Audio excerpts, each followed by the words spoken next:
আমার দু চোখ ভর্তি পানি। ঝাপসা চোখে মনে হলো সেই ছেলেটি দাঁড়িয়ে আছে। ছাদ থেকে দেখা যেত গোরস্থান, সেদিকে তাকালেই দেখা যেত সেই ছেলেটিকে। আচ্ছা, ওই কুকুরগুলো ভাবে ডাকতো কেন? কেন ওরা রোজ রোজ আসতো? কে এসে শিওরে দাঁড়াতো? কে অদৃশ্য থেকে বারবার সাহায্য করতো আমাকে? কেন কেন তুমি আসো? আমি শুধু তোমার সাথেই থাকতে চাই। কিভাবে সম্ভব? মৃতদের এই পৃথিবীতে থাকতে নেই। তুমি তুমি চলে যাও, চলে যাও, প্লিজ চলে যাও। সবটাই কি ইলুশন, নাকি অন্য জগতের কেউ কখনো হাজির হয়ে যায় চোখের পলকে? ভূত.com উইথ রাসেল। Welcome back. আপনাদের সবাইকে স্বাগত জানাচ্ছি আমি রাসেল। আশা করছি আপনারা সবাই ভালো আছেন, ভালোর দলে আছেন। আমিও ভালো আছি আর ভালোর দলে আছি। নতুন একটা ঘটনায় যাব, যেভাবে লেখা আছে আমি সেভাবেই পড়ে শোনাচ্ছি। বাড়ির পেছনে গুলকি বাড়ি গোরস্থান। রাতের নিস্তব্ধতায় ঢোলের শব্দ আর এক রহস্যময় ছেলে যে বারবার চোখে পড়ত। সে কি আসলেই মানুষ ছিল নাকি অন্য কিছু? আসসালামু আলাইকুম, আমার নাম আরিবা তাহসিম। আমি বর্তমানে ইটালি প্রবাসী। এটি আজ থেকে প্রায় ৩৫ থেকে ৪০ বছর আগের কথা। আমরা কিশোরগঞ্জ থেকে ময়মনসিংহে শিফট হই। সেই সময় ময়মনসিংহের জনসংখ্যা বেশ বেড়ে গিয়েছিল। আমার বাবা ওনার এক পরিচিত জনের মাধ্যমে গুলকি বাড়ি এলাকায় একটি বাড়ি নিয়েছিলেন।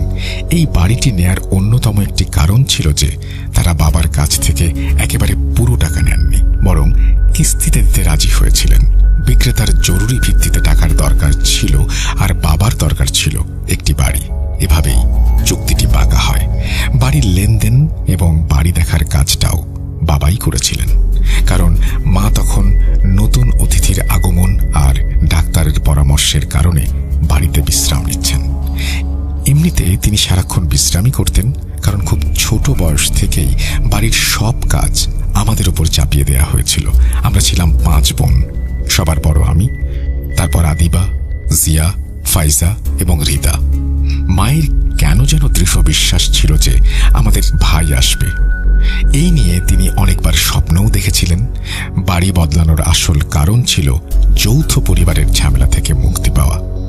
সেখানে বাড়ি ছিল ছোট আর মানুষ ছিল বেশি, তাই প্রতিদিনই কোনো না কোনো কারণে ঝগড়া লেগেই থাকত। একদিন বড়সড় এক ঝগড়ার পর বাবা সেই বাড়ি ছেড়ে দেওয়ার চূড়ান্ত সিদ্ধান্ত নিয়ে ফেলেন। আর ঠিক সেই সময় কাকতালীয়ভাবে বাবা এই বাড়ির সন্ধান পান। এই বাড়ির ঠিকানা বাবা কাউকে দেননি। শিফটিং এর জন্য প্যাকিং মাত্র 2 দিনেই সারা হয়। এরপর আমরা আমাদের গাড়িতে চড়ে এই নতুন বাড়িতে চলে আসি।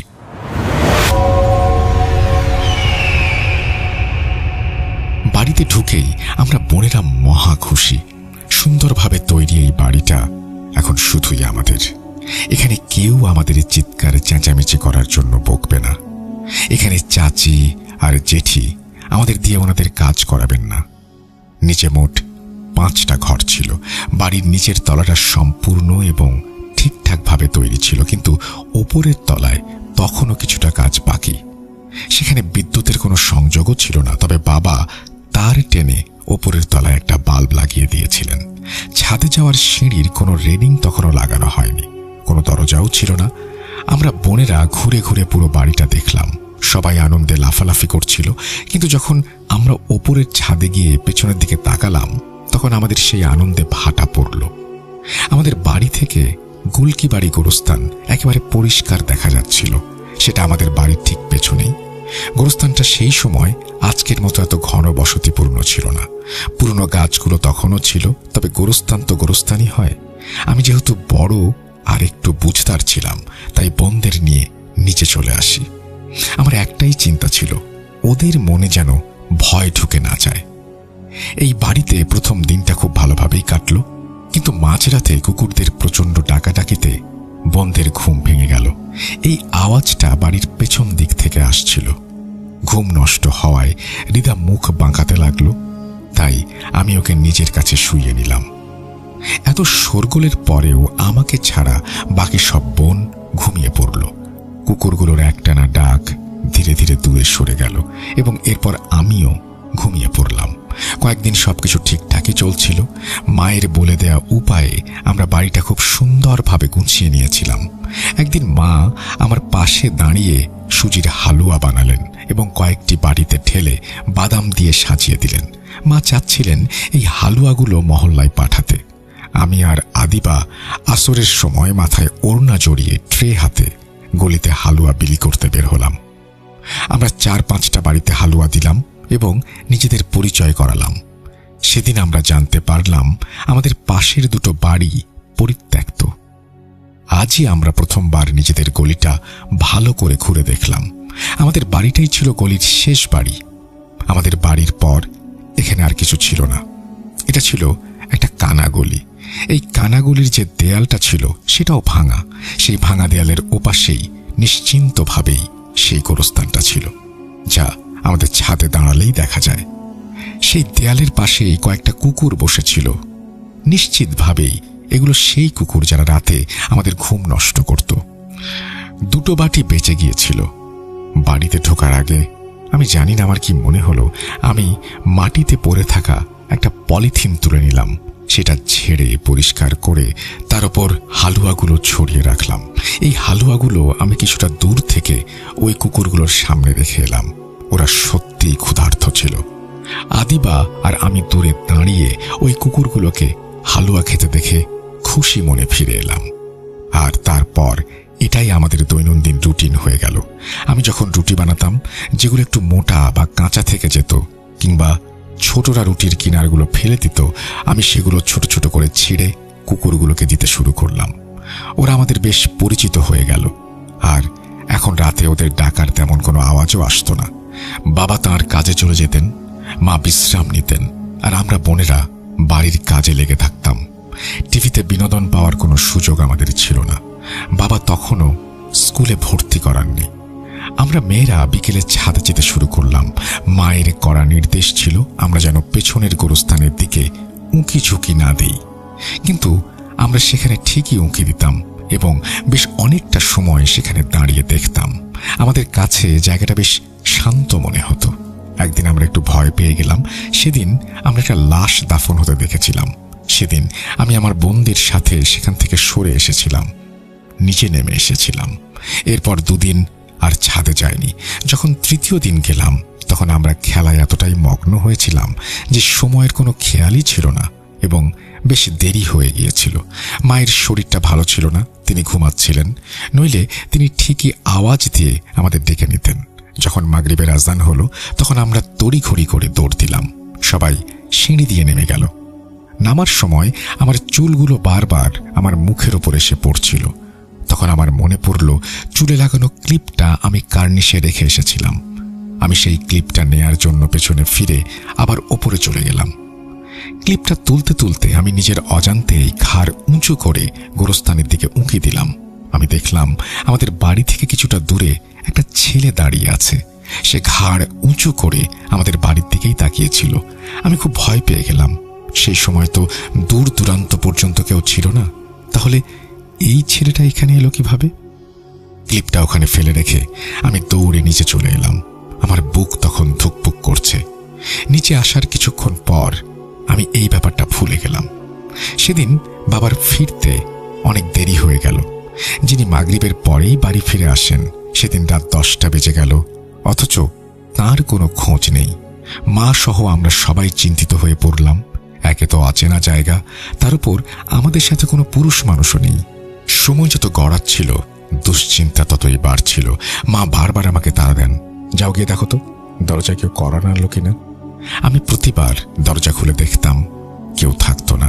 যে কুকুরগুলোকে আমরা খাবার দিতাম, আমি দরজা খুললেই ওরা উঠে চলে আসতো। ওদের হয়তো মনে হতো আমি ওদের জন্য খাবার নিয়ে এসেছি, অথবা ওরাও হয়তো আমার দুশ্চিন্তা বুঝতে পেরেছিল। একেবারে শেষবার আমি যখন গেলাম তখন আমার চোখে পানি চলে এসেছিল। চোখের পানির ঝাপসাতে আমার মনে হলো সামনের দিকে সেই ছেলেটাই দাঁড়িয়ে আছে যাকে আমি আজ মাগরিবের সময় দেখেছিলাম। আমি ভয় পেয়ে দরজা বন্ধ করে দিলাম এবং দৌড়ে আবার ভেতরে চলে এলাম, কিন্তু সেই মুহূর্তে কাউকে কিছু বললাম না। 10টা থেকে 11টা বেজে গেল। রিতা তো বাবা বাবা করে কান্নাই জুড়ে দিল।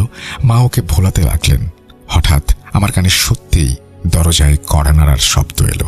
আমি উঠলাম এবং এবার আদিবাকেও সাথে নিলাম। আমরা দৌড়ে গেলাম। দরজা খুলতেই দেখলাম অচেনা একজন লোক দাঁড়িয়ে আছে। তিনি বাবার খবর নিয়ে এসেছেন। তিনি জানালেন যে বাবা এক জায়গায় আটকে গেছেন। খবর পাঠিয়েছেন যে কেউ যেন চিন্তা না করে, তিনি জলদি ফিরে আসবেন।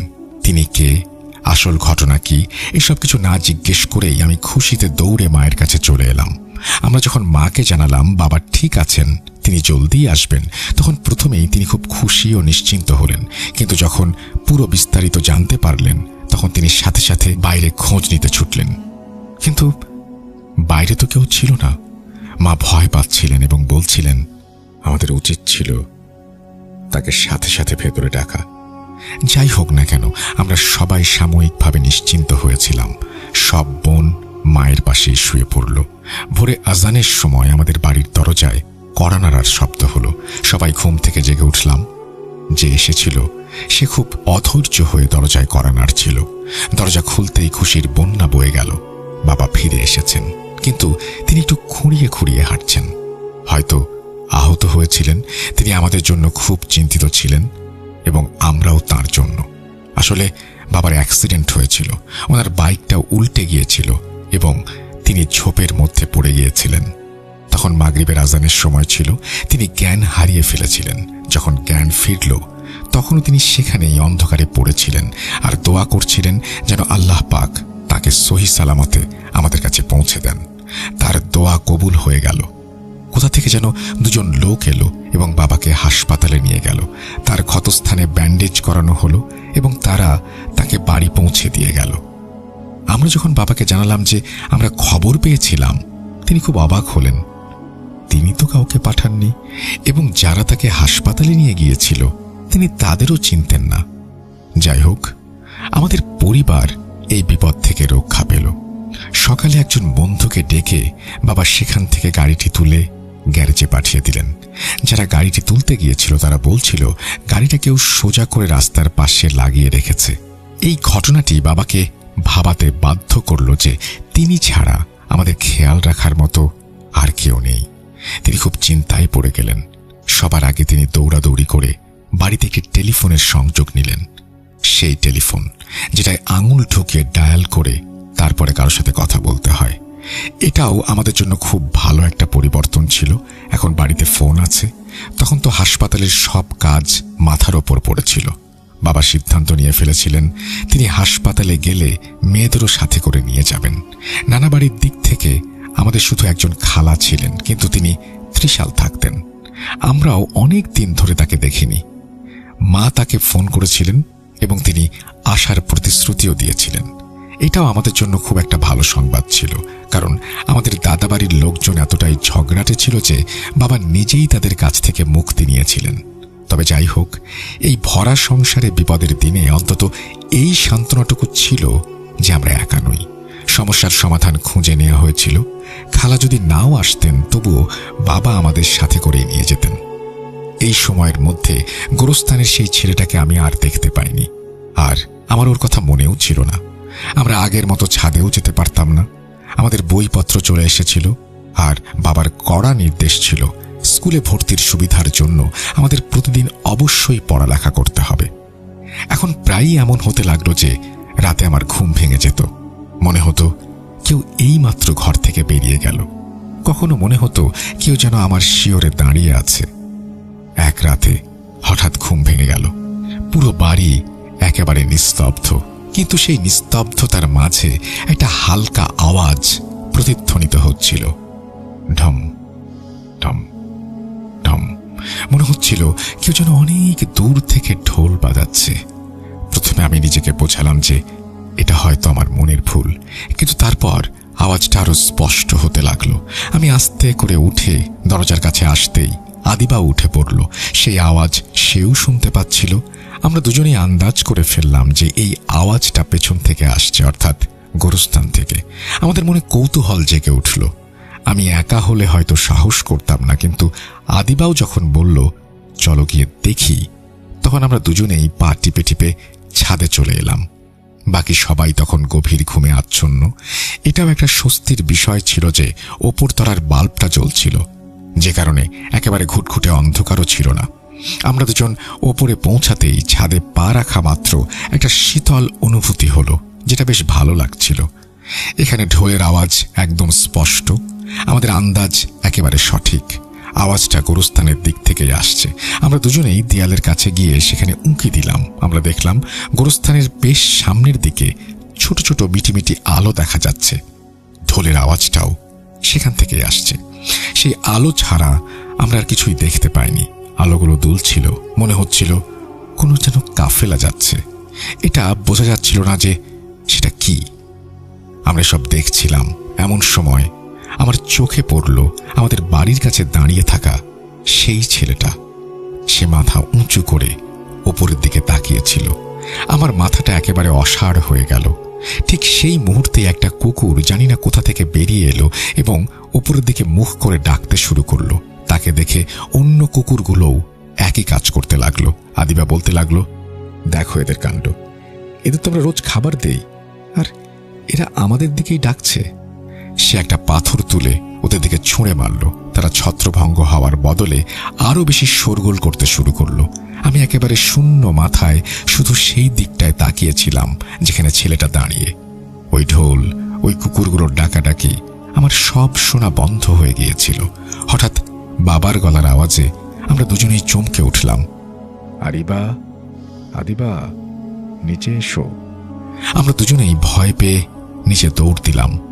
দৌড়াতে দৌড়াতে আমি একবার পেছন ফিরে তাকালাম। তখন সেই ছেলেটা আর কোথাও ছিল না। আমরা নিচে আসতেই দেখলাম বাবা সিঁড়ির কাছে প্রচণ্ড রেগে দাঁড়িয়ে আছেন। তার রাগে আমাদের সবারই প্রাণ শুকিয়ে গেল। তিনি শুধু এটুকু বললেন, আজকের পর রাতে কখনো ওপরে যাবে না। ব্যাস, এই কথাটুকু বলেই তিনি নিজের ঘরে চলে গেলেন। আমরা দুজনেই দৌড়ে আমাদের ঘরে চলে এলাম। শুক্রিয়া, বাবা এর চেয়ে আর বেশি কিছু বলেননি। আমাদের এটা মাথায় আসছিল না যে বাবা কিভাবে জানতে পারলেন আমরা ওপরে ছিলাম, কারণ তিনি তো রাতে কখনো আমাদের ঘরে আসতেন না। যাই হোক না কেন, আমার মাথা তখন ওই ছেলেটাকে নিয়েই আটকে ছিল। সেদিন আমি আদিবাকে বলেই ফেললাম যে মাঝে মধ্যেই এমন একটা ছেলেকে আমি দেখতে পাই। আমার কথাগুলো শুনে সে বলল, আরিবা, তোর চুল খুব সুন্দর। তুই সেদিন খোলা চুলে আজানের সময় ছাদে দাঁড়িয়েছিলি, নিশ্চয়ই কোনো জিন তোর পেছন লেগেছে। এই কথা শুনে আমি ভয় পেয়ে গেলাম। আসল ভয় তো আমাদের বাবাকে নিয়েই ছিল। সে সময় তো তিনি আমাদের কিছু বলেননি, তবে নিশ্চিতভাবেই সকালে আমাদের এক হাত নেবেন। আমরা দুজন গল্প করতে করতেই ঘুমিয়ে পড়লাম। কিন্তু পরদিন সকালে এমন কিছুই হলো না, বরং বাবা একেবারে স্বাভাবিক। প্রতিদিনের মতোই মায়ের সাথে কথা বলছিলেন, সেই চিরচেনা রোজকার কথাবার্তা। বাড়িতে কি রান্না আছে কি নেই। আমি আর আদিবা তো অবাক। বাবা এমন আচরণ করছিলেন যেন গত রাতে কিছুই ঘটেনি। আদিবার তো আর তর সইল না। বাইরে যাওয়ার সময় সে বাবাকে আওয়াজ দিয়ে থামালো। সে তাকে জিজ্ঞেস করল, বাবা, আপনি কি আমার আর আরিবার ওপর রেগে আছেন? তখন বাবা খুব অবাক হলেন এবং জিজ্ঞেস করলেন, কেন? তার প্রশ্নের জবাবে আদিবা বলেই ফেলল, আমরা যে রাতে ছাদে গিয়েছিলাম সেই জন্য। আমি একপাশে দাঁড়িয়ে মনোযোগ দিয়ে বাবাকে দেখছিলাম। তার চেহারার অভিব্যক্তি বলে দিচ্ছিল যে রাতের ওই ঘটনা সম্পর্কে তার বিন্দু মাত্র ধারণা নেই। বাবার দেরি হয়ে যাচ্ছিল। তিনি শুধু এটুকু বলে চলে গেলেন, মা, এরপর আর কখনো যাবে না। আমি সন্ধ্যায় ফিরলে কথা বলবো। বাবা যখন সন্ধ্যায় এলেন তখন তিনি খুব তাড়াহুড়োয় ছিলেন। তিনি জানিয়ে গেলেন যে তিনি খুব জরুরি একটা কাজে যাচ্ছেন। এভাবেই বাবার সাথে আর কথাই হলো না। সেই রাতে আমরা যখন ঘুমালাম, জানি না কেন আমার ঘুম বারবার ভেঙে যাচ্ছিল। মনে হচ্ছিল অনেক শোরগোল হচ্ছে, নানান রকমের আওয়াজ আসছে, কিন্তু চোখ খুললেই আর কিছু শুনতে পেতাম না। মাঝরাতের দিকে আমি খুব অদ্ভুত একটা স্বপ্ন দেখলাম। আমরা বোনেরা ছাদে দাঁড়িয়ে আছি, গোরস্থানের দিকে তাকিয়ে আমরা সবাই অঝরে কাঁদছি। আমার যখন ঘুম ভাঙল তখন আমি একেবারে ঘামে ভিজেছিলাম। আমার খুব ভয় লাগছিল। হঠাৎ আমি বাবার আওয়াজ শুনতে পেলাম, আরিবা, আরিবা। আমি তড়িঘড়ি করে উঠে দৌড়ে গেলাম। মায়ের শরীর বেশ খারাপ ছিল। বাবা আমাকে বললেন এই মুহূর্তে মাকে হাসপাতাল নিতে হবে। আমি যেন বোনদেরকেও সাথে নেই। আমি ঝটপট সবাইকে তুলে ফেললাম। মাকে সামনে বসিয়ে আমরা সবাই গাড়ির পেছনের দিকে উঠে বসলাম। বোনেরা তখনও ঘুম ঘুম ঘোরে ছিল। আমার নজর নিজের বাড়ির দিকেই আটকে ছিল, যেটা ধীরে ধীরে পেছনে পড়ে যাচ্ছিল। আমি আবার সেখানে সেই ছেলেটাকে এক ঝলক দেখতে পেলাম। আমি চমকে গেলাম, কিন্তু চোখের পলকেই সে আমার চোখের সামনে থেকে উধাও হয়ে গেল। সেদিন সকাল 9টায় আমাদের ভাই এই পৃথিবীতে এলো। এটা আমাদের জন্য অনেক খুশির একটা খবর। মায়ের স্বপ্ন সত্যি হলো। দুপুরের মধ্যেই খালা তার মেয়ে তামান্নাকে নিয়ে চলে এলেন। বাবা আমাদের খালাদের বাড়িতে নিয়ে গেলেন। বহু বছর পর খালার সাথে দেখা হচ্ছিল। তামান্না হয়তো আমার বয়সী হবে। খালার সংসারের সব দায়িত্ব নিজের হাতে তুলে নিলেন। ফলে আমরা বোনেরা একেবারে নিশ্চিন্ত হয়ে গেলাম। পরের দিন মা ভাইকে নিয়ে বাড়িতে এলেন। মা তখনও পুরোপুরি সুস্থ ছিলেন না। সেই রাতেই মাকে আবারও হাসপাতালে নিয়ে যেতে হলো। খালা তো পাশেই ছিলেন। আমার মনের ভেতর নানা দুশ্চিন্তা কাজ করছিল। তারপর হঠাৎ করেই ফোন এলো। খালা আমাকে জড়িয়ে ধরে কাঁদতে শুরু করলেন। মা আমাদের ছেড়ে চলে গিয়েছিলেন। এটা অনেক বড় একটা ধাক্কা ছিল। কি হলো, কিভাবে হলো, কিছুই বুঝতে পারলাম না। পরিবারের সবাই চলে এলো। মানুষজন নানা কথা বলছিল আর কটাক্ষ করছিল। বাবা একেবারে ভেঙে পড়েছিলেন। বোনেরা সবাই ভয় পেয়ে গুটিসুটি মেরে কাঁদছিল। আর ভাই, ওই বেচারা তো জানতই না কি হয়েছে। মাকে গুলকিবাড়ি গোরস্থানে দাফন করা হলো। এরপর থেকে আমরা বোনেরা যখনই ওপরে যেতাম গোরস্থানের দিকে তাকিয়ে কাঁদতাম। বাবাকে সবাই বাড়িটা ছেড়ে দেওয়ার পরামর্শ দিচ্ছিল, কিন্তু তিনি এখন আর এই বাড়িটা ছাড়তে চাইছিলেন না। হয়তো এই কারণেই যে মায়ের কবর এখানে। মানুষজন কখনো কখনো তাকে দ্বিতীয় বিয়ের পরামর্শও দিত, কিন্তু তিনি সেটাও বারবার অগ্রহণযোগ্যই মনে করেছেন। খালা মাসখানেক ধরেই আমাদের কাছে ছিলেন। কোনো না কোনো একদিন তো তাকেও যেতে হবে। সেদিন আমি বাবাকে সান্ত্বনা দিলাম, বললাম তিনি যেন নিশ্চিন্ত থাকেন। সংসারের দায়িত্ব আমিই সামলাবো, ভাইকেও সামলাবো। ভাইয়ের নামটাও আমি রেখেছিলাম মুর্তজা। এই নামটা আমার খুব ভালো লাগতো। খালা কাঁদতে কাঁদতে বিদায় নিলেন।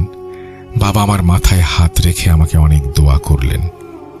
এরপর জীবনের পথ চলা খুব কঠিন হয়ে পড়েছিল। আমার লেখাপড়া মাঝপথেই থেমে গেল। তবে ভাই বোনদের পড়িয়েছি, বাবাকে সামলেছি। তা সত্ত্বেও আমার রুটিগুলো এখন বেশ ভালোই হতো। আমি 2টো রুটি বানিয়ে বাইরের কুকুরগুলোকে দিয়ে আসতাম। দীর্ঘকাল যাবৎ এটাই ছিল আমার দৈনন্দিন রুটিন। মুর্তজা যখন বড় হলো তখন সে নিজে দিয়ে আসতো। এই পুরো সময়টাতে এমন অনেক কিছু ঘটত, যেন কোনো অদৃশ্য শক্তি আমাকে সাহায্য করছে। আমি নিজেই অবাক হয়ে যেতাম। এরপর যখন সেই ভাঙা দেয়ালটা পাকা হয়ে গেল তখন সেই কুকুরগুলোও সেখানে আসা বন্ধ করে দিল। ফলে আমাদের সেই নিয়মটাও শেষ হয়ে গেল। আমি সেই ছেলেটাকে আর কখনো দেখতে পাইনি। তবে আমি প্রায় রাতে চমকে উঠে বসে পড়তাম। সেই একই মনের ভুল, যেন কেউ শিওরে দাঁড়িয়ে আছে। কখনো মনে হতো গোরস্থান থেকে আওয়াজ আসছে।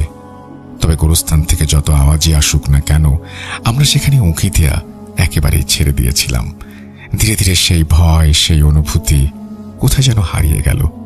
একটা সময় এলো, উপরতলা পুরোটা তৈরি করে যাতায়াতের আলাদা পথ করে সেটা ভাড়া দিয়ে দেওয়া হলো। বাবা অনেক চেষ্টাই করেছিলেন যেন আমি নিজের সংসার গুছিয়ে নিতে পারি। তিনি আমার বেড়ে চলা বয়স নিয়ে অনেক চিন্তিত ছিলেন, কিন্তু আমার বিয়ে আর হলো না। যেখানেই সম্বন্ধের কথা উঠত ভেস্তে যেত। আমার আগে 3 ছোট বোনদের বিয়ে দিতে চাইতেন না, কিন্তু আমি তাকে রাজি করিয়েছিলাম। নিজে আনন্দে এগিয়ে গিয়ে ছোট বোনদের বিয়ে দিলাম। আমি প্রায়ই স্বপ্ন দেখতাম আমার বিয়ে হয়ে গেছে আর আমি আলাদা একটা বাড়িতে থাকছি, কিন্তু ওটা শুধুই স্বপ্ন। এমন একটা সময় এলো যখন আমি, মুর্তজার বাবা এই তিনজনই শুধু এই বাড়িতে রয়ে গেলাম। কয়েক বছর আগে বাবাও যখন আমাদের ছেড়ে চলে গেলেন, তখন আমরা তাকেও গুলকিবাড়ি গোরস্থানেই দাফন করলাম। সময়ের সাথে সাথে সেখানে অনেক ঘন বসতি গড়ে উঠেছিল। আগের মতো সেই পরিবেশ আর ছিল না।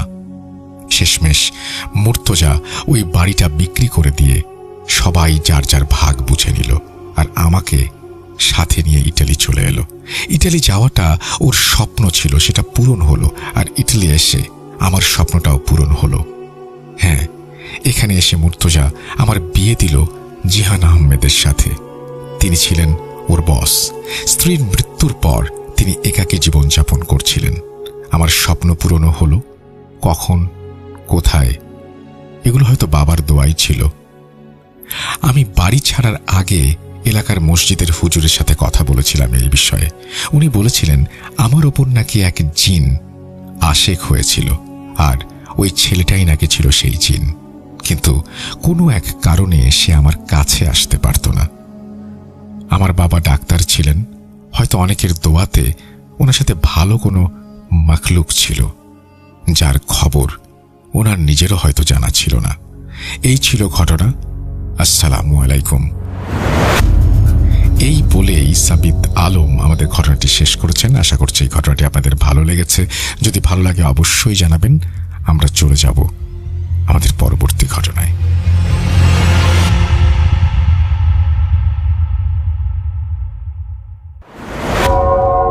আবারও রাতের আধারে ভয়ের রাজ্য ফুঁড়ে ফিরেছি সেই পুরনো সুরে। বিশ্বাস করা বা না করা আপনার ব্যাপার, but the old music comes alive. Voot.com. The fear returns with Russell. Welcome back. আপনাদের সবাইকে স্বাগত জানাচ্ছি। আমি রাসেল। আশা করছি আপনারা সবাই ভালো আছেন, ভালোর দলে আছেন। আমিও ভালো আছি আর ভালোর দলে আছি। নতুন একটা ঘটনায় যাব, যেভাবে লেখা আছে আমি সেভাবেই পড়ে শোনাচ্ছি। আসসালামু আলাইকুম রাসেল ভাই, কেমন আছেন জিজ্ঞেস করলাম না, কারণ আমি জানি আপনি ভালো আছেন, কারণ আপনি সব সময় ভালোর দলে। আমি চাই এই ঘটনাটি আপনি পড়ে শোনান, কারণ আপনার পড়ে শোনানোর মধ্যে একটা অন্যরকম মজা আছে। প্রথমে আমার পরিচয় দিয়ে নেই। আমি মোহাম্মদ শাহপরান, বয়স 26। আমার বাসা নারায়ণগঞ্জ জেলার ফতুল্লা থানার বক্তাবলী ইউনিয়নের চর প্রসন্ননগর গ্রামে। বর্তমানে আমি কুয়েতের সাদ আল আবদুল্লাতে আছি। অনেক দিন যাবৎ ভাবছি লিখব। ফাইনালি আজ রাত 12টা বাজে লেখা শুরু করলাম। আজ আমি আমার জীবনে ঘটে যাওয়া একটা সত্য ঘটনা শেয়ার করছি, যে ঘটনা মনে হলে এখনো আমার গায়ের লোম দাঁড়িয়ে যায়। ঘটনাটি 2018 সালের জুন বা জুলাই মাসের হবে। আমার সঠিক তারিখ মনে নেই। তখন আমার বয়স 18। সদ্য এসএসসি শেষ করে কলেজ জীবন শুরু করেছি। ওই সময় আমি আর আমার বন্ধু আকাশ প্রায় সময়ই একসাথে আমরা অনেক রাত পর্যন্ত ব্যাটারি চালিত অটোরিকশা দিয়ে ঘুরতাম। বরাবরের মতো ঘটনার দিনও আমরা প্রায় রাত 10টার পর আমাদের এলাকার পাশে বেতকা থেকে হালিম, ছানা, মালাই চা আর সিলি স্পেশাল চটপটি খেয়ে বাড়ি আসার জন্য রওনা হই। লিসনার্সরা তো জানেনি, গ্রামে রাত 10টা মানে গভীর রাত, তাই রাস্তা অনেকটাই ফাঁকা। বেতকা থেকে আমাদের এলাকার মাঝামাঝি একটা জায়গা, যাকে এলাকার সবাই কোনি মোচর বলে চেনে। ওই জায়গায় আসার আগে একটা কালভার্টের সামনে রাস্তার ডান পাশে কিছু ছেলেদের দেখলাম অটো ঠেলে নিয়ে যাচ্ছে। কি হয়েছে জিজ্ঞেস করতে তারা বলল অটোর চার্জ শেষ। তাদের বাসা বক্তাবলী। আমাদের বলল হেল্প করতে। সত্যি বলতে আমাদের গাড়িতেও চার্জ ছিল না, প্রায় শেষ পর্যায়ে। তাই তাদের বললাম আমাদেরও চার্জ নেই, সামনের স্ট্যান্ডে যদি কোনো গাড়ি পাই তাহলে পাঠিয়ে দেব। এই বলে তাদেরকে ওভারটেক করে সামনে আসতেই রাস্তার বাম পাশে একটি মেয়েকে দেখি হন্তদন্ত হয়ে সামনের দিকে হেঁটে চলেছে। বলে রাখি, অটোটা তখন আমি চালাচ্ছিলাম। আমি ভাবলাম হয়তো মেয়েটি পিছনের অটোওয়ালাদের সাথে এসেছে এবং কোনো বিষয়ে রাগ করে হয়তো তাদের ছেড়ে আগে হাঁটছে, নয়তো ওই রাস্তার 1 কিলোমিটারের মধ্যে কোনো বাড়িঘর নেই। এত রাতে এখানে একটা মেয়ের আসার প্রশ্নই আসে না। ভাবতে ভাবতে যখন কনিমচর ওভারটেক করলাম, পেছন থেকে মেয়েটি চিৎকার করে উঠল। শুনে আমি অটোর ব্রেক চেপে দাঁড়িয়ে গেলাম। পেছনে আমি আর আকাশ দুজনেই লক্ষ্য করলাম মেয়েটির সঙ্গে কেউ জোর জবস্তি করছে কিনা। তখন আমি গাড়িটিকে আবারও ইউ টার্ন করলাম এবং সেখানে নিয়ে গেলাম। দেখলাম বাইক দিয়ে দুজন লোক মেয়েটিকে ধরে টানাটানি করছে এবং জিজ্ঞেস করছে, তুমি কে, বাসা কোথায়, এত রাতে এভাবে হেঁটে কোথায় যাচ্ছ?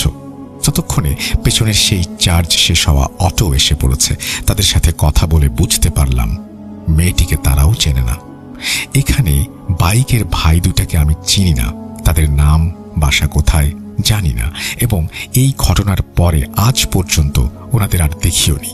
ঘটনায় ওনাদের নাম বারবার আসবে, বোঝার ক্ষেত্রে তাদেরকে আমি সোহেল ভাই নামে সম্বোধন করছি। তো সোহেল ভাই আমাদের জিজ্ঞাসা করলো আমরা চিনি কিনা।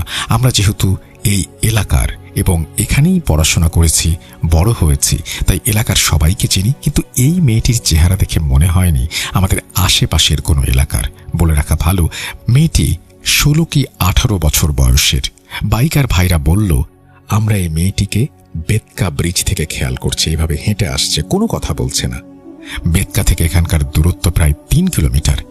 এর মধ্যে এই মেয়েটি সেন্সলেস হয়ে আমার কোলে ঢলে পড়ে। তখন সোহেল ভাই বলল, মেয়েটি যেহেতু বেতকার ওই দিক থেকে আসছে, বাড়ি হয়তো ওই দিকেই হবে।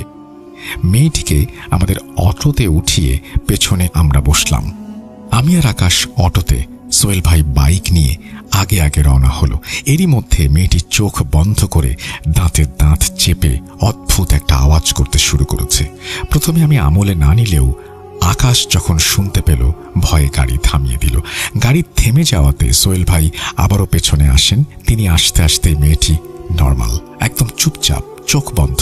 সোহেল ভাইকে বললাম এইরকম একটা ঘটনা। তিনি বললেন সেন্স নেই তো, তাই হয়তো গাড়ির ঝাঁকুনিতে এরকম করছে, ও কিছু না, তোমরা গাড়ি নিয়ে পেছন পেছন আসো। তারা এগিয়ে গেল। গাড়ি চলতে শুরু করতেই আবার সেই আওয়াজ। ভয়ে মুখ দিয়ে কোনো আওয়াজ বের হচ্ছে না আমাদের। এভাবে 3-4 মিনিট যাওয়ার পরে ছটফটিয়া বাজারে দেখলাম 2টা দোকান খোলা এবং কিছু লোকজন আছে। তাদেরকে ডেকে জিজ্ঞেস করলাম চেনে নাকি মেয়েটিকে। অনেকক্ষণ দেখার পরে আমার সমবয়সী একটি ছেলে বলল, ওকে তো চিনি, ওর নাম অর্পা, পাইকপাড়া স্কুল অ্যান্ড কলেজে পড়ে, ওই দিকে থাকে। সোহেল ভাই ছেলেটিকে বলল, আমরা তো কেউ মেয়েটিকে চিনি না, তুমি যেহেতু চেনো চলো আমাদের সাথে, তোমাকে আমরা আবার এখানে নামিয়ে দিয়ে যাব। ছেলেটি রাজি হলো এবং বলল, আমার 2-3 জন বন্ধু আছে, তারা আমার চেয়ে ভালো করে চিনতে পারবে অর্পার বাড়ি। সোহেল ভাই বলল, ঠিক আছে, তাদের বলো বেতকা ব্রিজে দাঁড়াতে, ওইখান থেকে নিয়ে যাব। তারপর ছটফটিয়া থেকে পাইকপাড়ার উদ্দেশ্যে রওনা হলাম। বেতকা ব্রিজে উঠতে উঠতে কয়েকবার মেয়েটির দাঁত ছোটানোর চেষ্টা করার পরে সেন্স ফিরল এক ভয়ঙ্কর হুঙ্কার দিয়ে এবং চিৎকার করে গাড়ি থেকে লাফ দিতে চাইল। অদ্ভুত কণ্ঠে বলতে লাগলো নিজের ভালো চাইলে তাকে ছেড়ে দিতে। সামনে থেকে আকাশ জোরে জোরে দোয়া দুরুদ ও কালিমা পড়তে শুরু করলো এবং কিছুক্ষণ পরে শান্ত হয়ে বসলো মেয়েটি। তার বাড়ির কথা জিজ্ঞেস করলাম, বাড়ির কারো নাম্বার আছে কিনা জিজ্ঞেস করলাম। মেয়েটি 3-4টা নাম্বার বলে আবারও সেন্সলেস হয়ে যায়। বেতকা থেকে ওই ছেলের 2 জন বন্ধু ওঠে এবং তারা ওঠে আমাদের অটোতেই। আগেই বলেছি আমাদের গাড়ির চার্জ প্রায় শেষ পর্যায়ে ছিল। এর মধ্যে 6 জন লোক নিয়ে অনেক ধীর গতিতে গাড়ি চলছিল। দেখতে দেখতে চলে আসলাম পাইকপাড়া স্কুল অ্যান্ড কলেজে। রাত তখন 12টা। স্কুলের সাথে চিকন গলি এবং আবারও মেয়েটিকে পানি দিয়ে তার সেন্স ফেরাতে সক্ষম হলাম আমরা।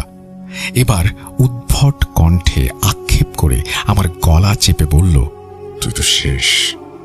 গাড়ি থামিয়ে বাকি সবাই মেয়েটিকে ছাড়াতে টানাটানি করছিল। 7 জনে মিলেও ওর হাত গলা থেকে ছাড়াতে পারছিল না। তারপর আকাশ আবার জোরে জোরে দোয়া কালেমা পড়লে কোনো কাজ হচ্ছিল না। এইবার অদ্ভুত এক হাসি দিয়ে উঠল মেয়েটি। সোহেল ভাই মেয়েটির গায়ে হাত দিয়ে সূরা ফাতিহা একবার, সূরা ইখলাস 3 বার পাঠ করলেন। মেয়েটি নর্মাল হয়ে গেল। বাড়ির পুরো নাম্বার এবং এই রাস্তা দিয়ে সামনে গিয়ে মেইন রাস্তার বাম দিকে তাদের বাসা বলেই আবার সেন্সলেস হয়ে গেল। আমরা মেয়েটির বলা রাস্তায় তাকে নিয়ে যেতে লাগলাম এবং সেই নাম্বারে কল দিলাম। নাম্বার বন্ধ দেখাচ্ছিল। অনেকবার চেষ্টা করার পরেও আমরা পেলাম না। তারপর মেয়েটির বলা রাস্তায় এগিয়ে গিয়ে সামনের মেইন রোড পাই এবং যখনই আকাশ বামের দিকে যাবে তখনই ওই ছেলেগুলো বলল, সোজা যাও, সোজা, আমরা চিনি। এবার আমাদের এবং সোহেল ভাইয়ের মনে খটকা লাগলো, কারণ তারা কেমন যেন অনেক কিছু লুকাচ্ছে আমাদের কাছ থেকে। বারবার কার সাথে যেন ফোনে কথা বলছে। তাদের উদ্দেশ্য ভালো না। ওইদিকে কেন যেতে চাচ্ছে তা সোহেল ভাই ও আমি ভালো করে বুঝতে পারলাম না। এক পর্যায়ে তারা জোরাজুরি করতে লাগলো। সোহেল ভাই ও তার বন্ধু ছিল ওইখানে। এক পর্যায়ে আমাদের সাথে ওই ছেলেগুলোর কথা কাটাকাটি হয়।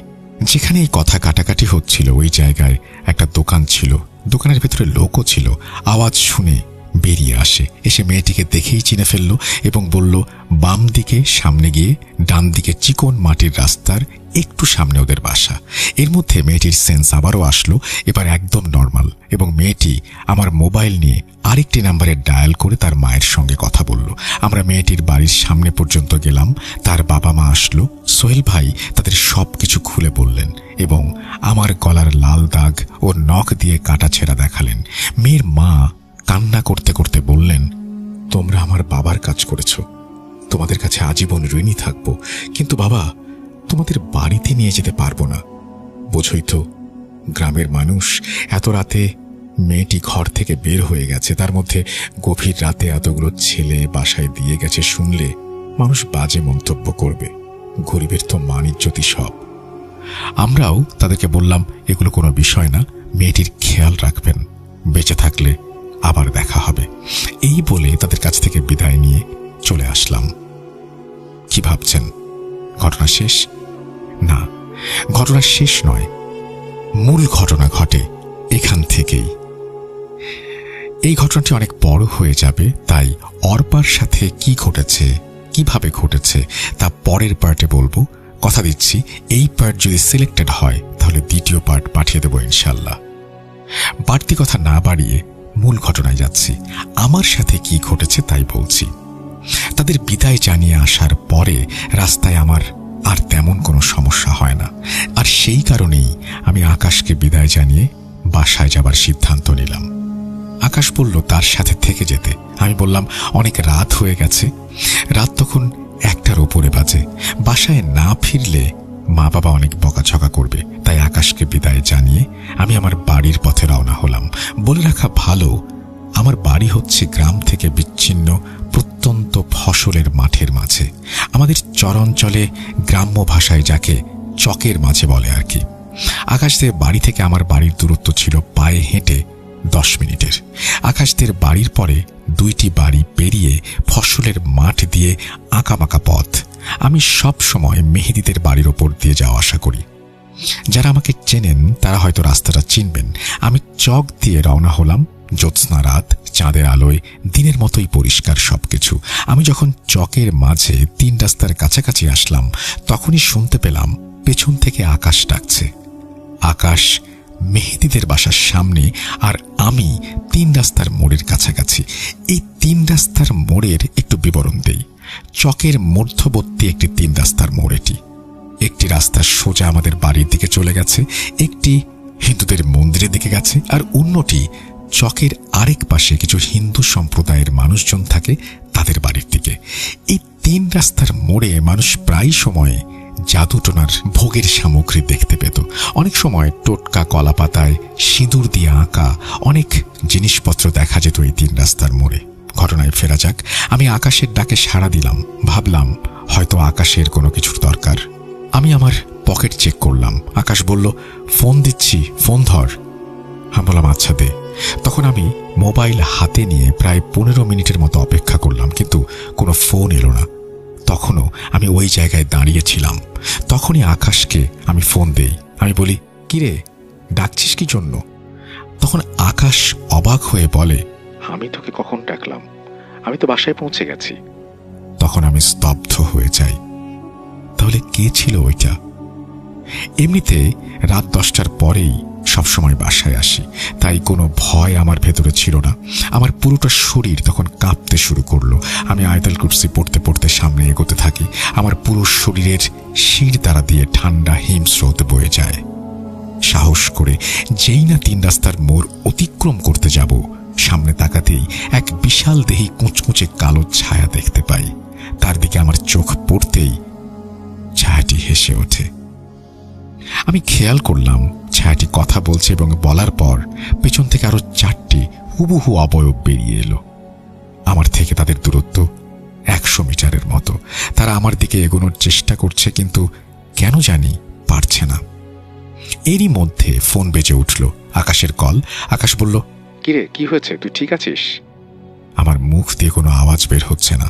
তারপর আকাশ কয়েকবার হ্যালো হ্যালো বলার পর আমার শরীরটা আচমকা ঝাঁকুনি দিয়ে উঠল এবং সাথে সাথে আমি আকাশকে বললাম, হ্যাঁ আমি ঠিক আছি, সকালে কথা হবে, তুই ঘুমা। আমার শরীর আস্তে আস্তে ভার হয়ে আসলো। আমি বুঝতে পারছি আমার শরীরের কন্ট্রোল আমার হাতে নেই। নিজের অজান্তেই আমার ভেতর থেকে অদ্ভুত বিকট একটা হুঙ্কার বেরিয়ে এলো এবং এক মুহূর্তের মধ্যেই অবয়বগুলো ভ্যানিশ হয়ে গেল। আমি বাড়ির দিকে হাঁটা শুরু করলাম। বাড়িতে ঢুকে আমার দরজার সামনে যাওয়ার পর মনে হলো আমার শরীরের কন্ট্রোল আমি ফিরে পেলাম। শরীর থেকে যেন 500 কেজির ওজন হালকা হয়ে গেছে। আমি ঘরে ঢুকে কাউকে কিছু বুঝতে দেইনি। গ্যাসের চুলায় আগুন ধরিয়ে শরীরটা গরম করে শুয়ে পড়ি। তখন আমার ভাবনায় আসে, আমি যখনই 3 রাস্তার মোড়টা ক্রস করি প্রায় সময়ই আমার শরীরে একটা ঠান্ডা অনুভূতি হয়। পশমগুলো দাঁড়িয়ে যায়। তার পরের দিন আমি 3 গ্রাম পরে আমার এক পরিচিত দাদি ফকিরের শরণাপন্ন হই। তিনি আমার আপন দাদির বান্ধবী ছিলেন। সকল ঘটনা তাকে খুলে বলার পর তিনি আমাকে বলেন, ঘটনা শুনে যা বুঝতে পারছি তোর ওপর ওই মেয়ের ওপরে থাকা খারাপ কিছু জিন হাজির হয়েছিল, শত্রুতা হয়ে গিয়েছে।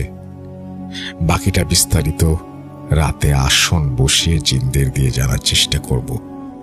এরপর আমাকে একটি মাদুলি দেন, কি যেন পড়ে দেন সেখানে। আমি বাড়িতে চলে আসলাম। ওই দিন আর কোথাও বের হলাম না। রাতেও সবকিছু স্বাভাবিকই থাকলো। পরের দিন সকালে আমি আবার গেলাম সেই দাদির কাছে। দাদি ঘরের ভেতর থেকে আমাকে উদ্দেশ্য করে নাম ধরে ডাক দিয়ে বললেন, নাথি, তুই অনেক বড় বাঁচা বেঁচে গেছিস একমাত্র আল্লাহ তাআলার কৃপায় আর এক ভালো জিনের উসিলায়। ঘরের ভেতর ঢুকে দাদিকে বিস্তারিত জিজ্ঞেস করাতে দাদি বললেন, তোরা যখন ওই মেয়েকে বাড়িতে পৌঁছে দিয়ে আসছিলি তখন ও তোদের পিছু নেয়। ওই মেয়েটির ওপরে থাকা 5 জন দুষ্ট জিন রাস্তায় তোর সাথে লোকজন থাকায় কিছু করতে না পেরে সুযোগের অপেক্ষায় থাকে এবং যখন তারা তোকে চক দিয়ে একলা যেতে দেখল তখনই প্রাণে মেরে ফেলার পরিকল্পনা করে। কিন্তু তুই প্রতিদিন যে মেহেদিদের বাড়ির সামনে দিয়ে যেতি, ওইখানে একটা ভালো শক্তিশালী জিন আছে যে প্রতি রাতে আয়াতুল কুরসি শুনতে শুনতে তোর বাড়ি পর্যন্ত আসে। ওই দিন রাতে তোকে বিপদে পড়তে দেখে তোকে বাঁচিয়ে ঘরের ভেতরে প্রবেশ করায়। ওই বদ জিনগুলো তোর কোনো ক্ষতি করতে পারে না। তাছাড়া তোর ভেতরে যাওয়ার আগে ওই জিনগুলো তোর সাথেই ছিল। তারপর তিনি আমাকে আরো একটি মাদুলি দেন আর এক বাহুতে পরার জন্য। বলেন, এগুলো যেন কখনো না হারায়, আর ভুলেও যদি কখনো হারিয়ে যায় তাহলে কাউকে কিছু না বলে আমাদের ঘরে যেখানে পানির কলস রাখা হয় তার আশেপাশে খুঁজতে। ওখানেই হারিয়ে যাওয়া মাদুলি দেখতে পাবো। এখানে একটু বলে রাখি, 2019 সালে আমি ট্রলারে করে পিকনিকে গিয়ে বাম হাতের মাদুলিটি হারিয়ে ফেলি। পরদিন দাদির বলা কথা মতো কলসের কোনায় মাদুলিটি দেখতে পাই। ট্রলারে করে পিকনিকে গিয়েছিলাম বেলতলির মেলায়, হারালাম ওইখানে, পেলাম আমার বাড়িতে। আমার সেই দাদি এখন বেঁচে নেই। সবাই দাদির জন্য দোয়া করবেন। ঘটনাটি আমার আর আকাশের কাছে এতদিন গোপন ছিল, আজ সবার সাথে শেয়ার করলাম। আমি কোনো প্রফেশনাল লেখক নই, তাই লেখায় অনিচ্ছাকৃত ভুল ত্রুটির জন্য ক্ষমা প্রার্থী। সিফাত আলম, সাবিত আলম, তানভীর তুষার ও রাসেল ভাই, আপনাদের সবাইকে ভালোবাসা অবিরাম। আমার কাছে আরো অনেক ভৌতিক ঘটনা আছে, এই 3 রাস্তার মোড় পার্ট 2 ছাড়া আরেকটি কুয়েতে রিসেন্টলি ঘটেছে, সেটা নিয়ে যত তাড়াতাড়ি সম্ভব লিখব, পাঠানোর চেষ্টা করব। আমি নিজেই ব্ল্যাক ম্যাজিকের শিকার, এখনো অনেক অসুস্থ আছি। ইনশাল্লাহ পর্যায়ক্রমে সবই ধীরে ধীরে শেয়ার করব। আমি মোহাম্মদ শাহপরান কুয়েত থেকে বলছিলাম। এখন বিদায় নিচ্ছি। ভূত.com দীর্ঘজীবী হোক, আল্লাহ হাফেজ। এই বলেই তিনি তার ঘটনা শেষ করেছেন। এরপরে তিনি তার ফোন নাম্বার আমাদের সাথে শেয়ার করেছেন। আমি অনেক ধন্যবাদ জানাচ্ছি আপনাকে। বাংলাদেশের পরে মিডল ইস্ট থেকে সবচাইতে বেশি মানুষ আমাদের শোনেন, অর্থাৎ আপনারা শোনেন যারা এই মুহূর্তে মিডল ইস্টে প্রবাস জীবন কাটাচ্ছেন। আপনাদের জন্য অনেক দোয়া, ভালোবাসা এবং শুভকামনা। আমরা চলে যাব আমাদের পরবর্তী ঘটনায়।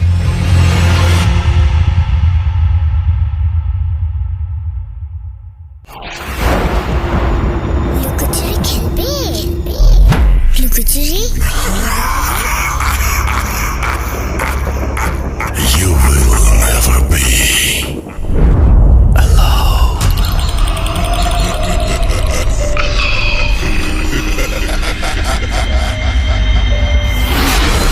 Vote.com.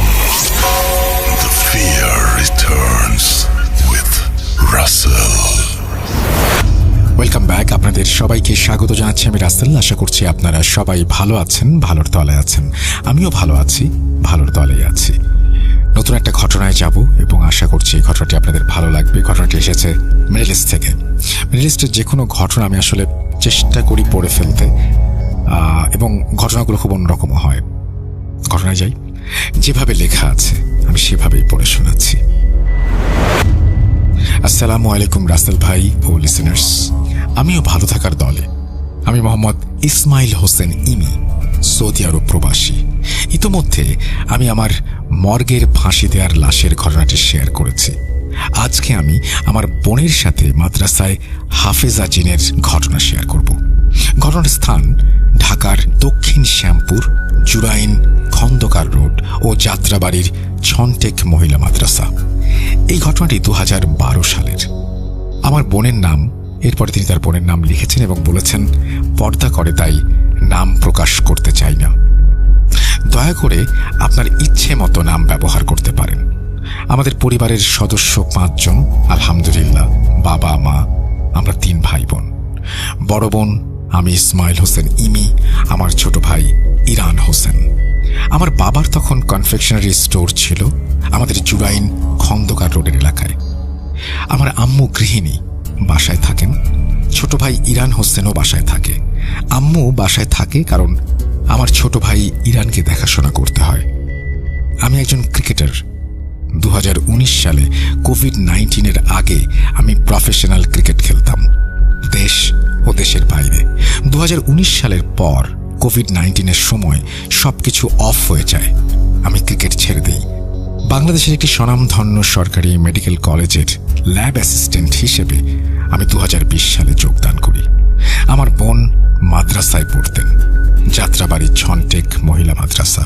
আমার বোন মাদ্রাসা থেকে হেফজুল কুরআন পড়তেন। 17 পারা কুরআনের হাফেজা আমার বোন। ঘটনায় আসা যাক।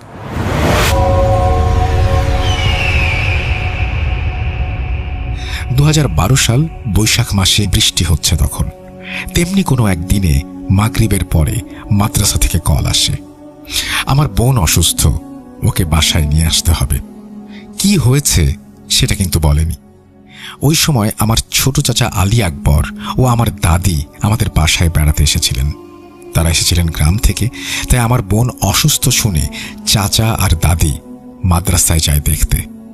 এখানে বলে রাখি, আমার বাবা কনফেকশনারিতে বিজি থাকতেন, একা দোকান করতে হতো বাবাকে। আমার মা ছোট ভাই ইরানকে নিয়ে বাসায় থাকতেন, কারণ ও অ্যাবনর্মাল হওয়াতে আম্মু সবসময় ওকে নিয়েই থাকতেন, কোথাও যেতেন না। আর আমি তখন খেলা নিয়ে দেশের বিভিন্ন জেলায় ঘুরে বেড়াচ্ছি, বাসায় ছিলাম না। তাই আমার বোনকে দেখতে চাচা আর দাদি গেলেন। আমার বোনের অনেক জ্বর হওয়াতে ছুটি নিয়ে বাসায় চলে আসে চাচা ও দাদি। বাসায় এনে তখনই আমাদের এলাকার মুজাহিদ ক্লিনিক ফার্মেসি ছিল, সেখানে ডাক্তার দেখানো হয়। আমি রাতে এশার নামাজের পর বাসায় এসে সব শুনি। আমার বোন অসুস্থ, ডাক্তারের কাছে নিয়ে গেছে, তাই আমিও ক্লিনিকে যাই। ডাক্তার দেখানোর পর সবকিছু স্বাভাবিক ছিল। সাধারণ জ্বরের ঔষধ দিয়ে বাসায় পাঠিয়ে দেওয়া হয়। রাতে নিয়ে আসার পর খাবার ও ঔষধ খাইয়ে শুইয়ে দিই আমরা আমার বোনকে। রাত 11টার পর আমার বোন হঠাৎ করে শোয়া থেকে উঠে বসে। যেভাবে মহিলারা নামাজ পড়ে ঠিক সেইভাবে চুপচাপ থাকে। আমার দাদি ওকে দেখতে পেয়ে কাছে গিয়ে জিজ্ঞেস করে কি হয়েছে। কোনো কথা বলে না, চুপচাপ বসেছিল। কয়েকবার বলার পর আমার বোন আমার দাদিকে বলে, এই, আমাকে ডিস্টার্ব করছিস কেন? আমার দাদি, চাচা, আমরা সবাই অবাক হয়ে যাই। এখানে কিছু সমস্যা আছে। আর আমাদের পরিবারের সবাই তখন বুঝতে পারি ও এমন করে কথা কেন বলছে। কারণ আমার আম্মু, আমার ছোট ভাই ইরান, আমাদের পরিবারের সবার এই জিনের সমস্যা অনেক আগে থেকেই, ছোটবেলা থেকেই। তাই সবাই বুঝতে পারছি কি হয়েছে। আমার চাচা আমার বোনকে ধরেছিল, ধরে বলেছিল, কি হয়েছে, দাদির সাথে এমন করে কথা বলে নাকি কেউ? এটা বলার সাথে সাথে আমার চাচাকে থাপ্পড় মেরেছে 2-3টা। আমার দাদি সাথে সাথে দোয়া পড়ে একটা গ্লাসে দম করে পানি ছিটিয়ে দেন, কিন্তু তাতে কিছু হয়নি। পরে আম্মু আমাকে বলে মসজিদে গিয়ে ইমাম সাহেব বা মুয়াজ্জিন হুজুরকে ডেকে নিয়ে আসতে। আমি মসজিদে গিয়ে ইমাম সাহেবকে না পেয়ে মুয়াজ্জিন হুজুরকে ডেকে নিয়ে আসি। তখন এসে দেখি 15 কি 20 মিনিটের মধ্যে আমার বোন স্বাভাবিক হয়ে গেছে। তাকে খাবার খাওয়ানো হয়েছে, তার নাকি ক্ষুধা লেগেছে। মুয়াজ্জিন হুজুর দেখে বুঝতে পারেন আমার বোন নর্মাল কথা বলছে। তখন সবই ঠিক ছিল। তারপরেও হুজুর পানি পড়া, তেল পড়া দিয়ে 11 কিট কালো সুতা দিয়ে গেলেন। ওই রাতে আর কোনো সমস্যা হয়নি। পরের দিন আমি বাইরে ছিলাম। মাগরিব পড়ে এসে শুনি আমার বোন আজানের সময় থেকে কেমন যেন করছে। আম্মু আমাকে বলল মসজিদে গিয়ে ইমাম সাহেবকে নিয়ে আসতে। আমি ইমাম সাহেবকে সব বললাম। ইমাম সাহেব বললেন এশার নামাজের পর আমাদের বাসায় আসবেন। আমি বাসায় যেয়ে বললাম আম্মুকে সব। ইমাম সাহেব এশার নামাজের পর বাসায় আসতে চেয়েছেন। ওইদিকে আমাদের বাসার সবাই আমার বোনকে ধরে রাখতে পারছে না। জিনটি বলছে আমার বোনকে নিয়ে যাবে মাদ্রাসায়। এদিকে আমার চাচা, দাদি, আমাদের পাশের ফ্ল্যাটের এক ভাবি, তার শাশুড়ি, 4 জন মিলেও আমার বোনকে ধরে রাখতে পারছে না। তখন আমার বোনের বয়স ছিল 16 বছর। আমি আমার বোনের 1 বছরের ছোট। আমিও তাকে ধরে রাখতে পারছিলাম না।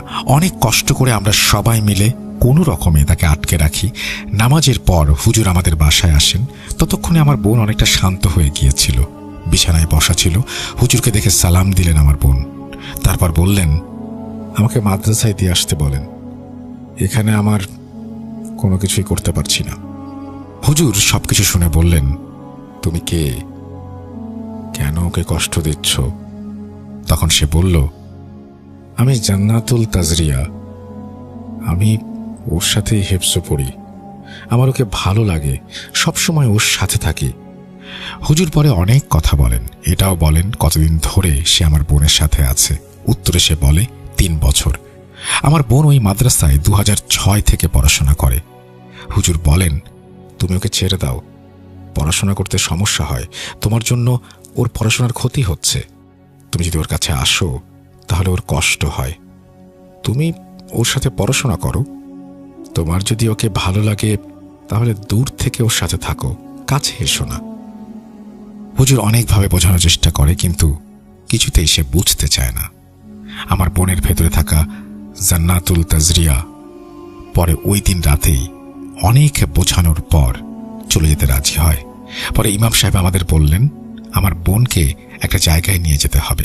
ইমাম সাহেব একটা ঠিকানা দিলেন, চাঁদপুর উজানি বড় মাদ্রাসার পীর সাহেবের ওখানে আমার বোনকে নিতে হবে।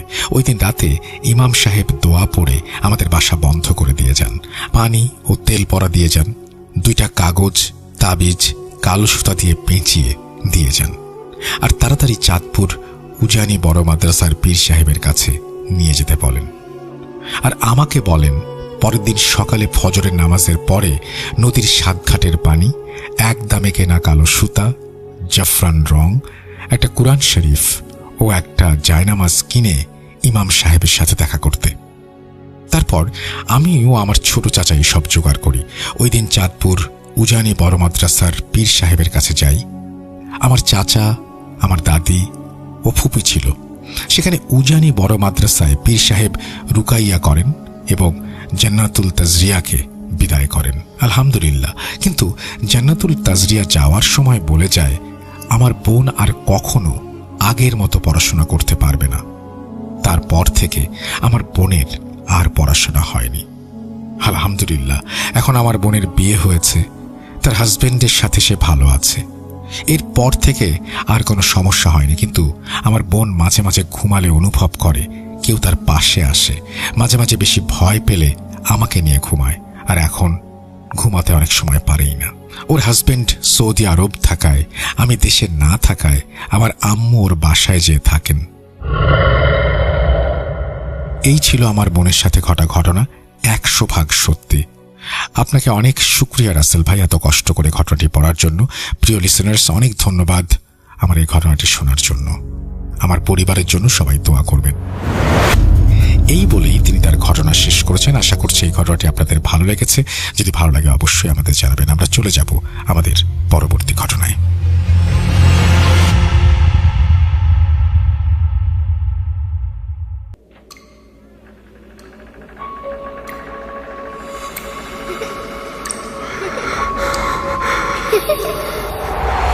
লুকোচুরি খেলবে? লুকোচুরি তুমি লুকাও, আমি ঠিকই তোমাকে খুঁজে পাবো।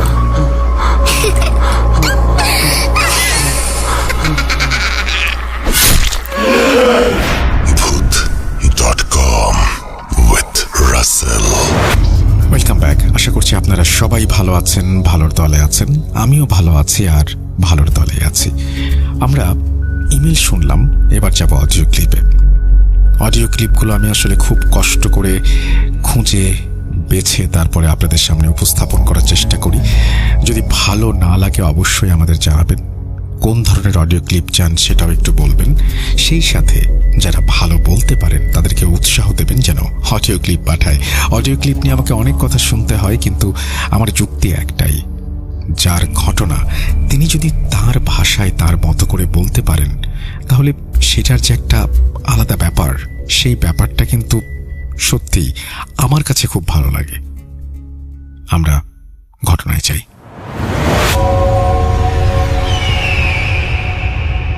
হ্যালো রাসেল ভাই, আসসালামু আলাইকুম। আশা করি অনেক অনেক বেশি ভালো আছেন।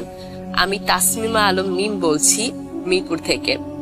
আমি সেই ক্লাস 7 থেকে আপনার একজন নিয়মিত শ্রোতা। তবে হ্যাঁ, আসলে পড়ার চাপে ইদানিং হয়তো রেগুলার শোনা হয় না, কিন্তু আমি সব সময় চেষ্টা করি অবসর টাইমে এটা শোনার জন্য।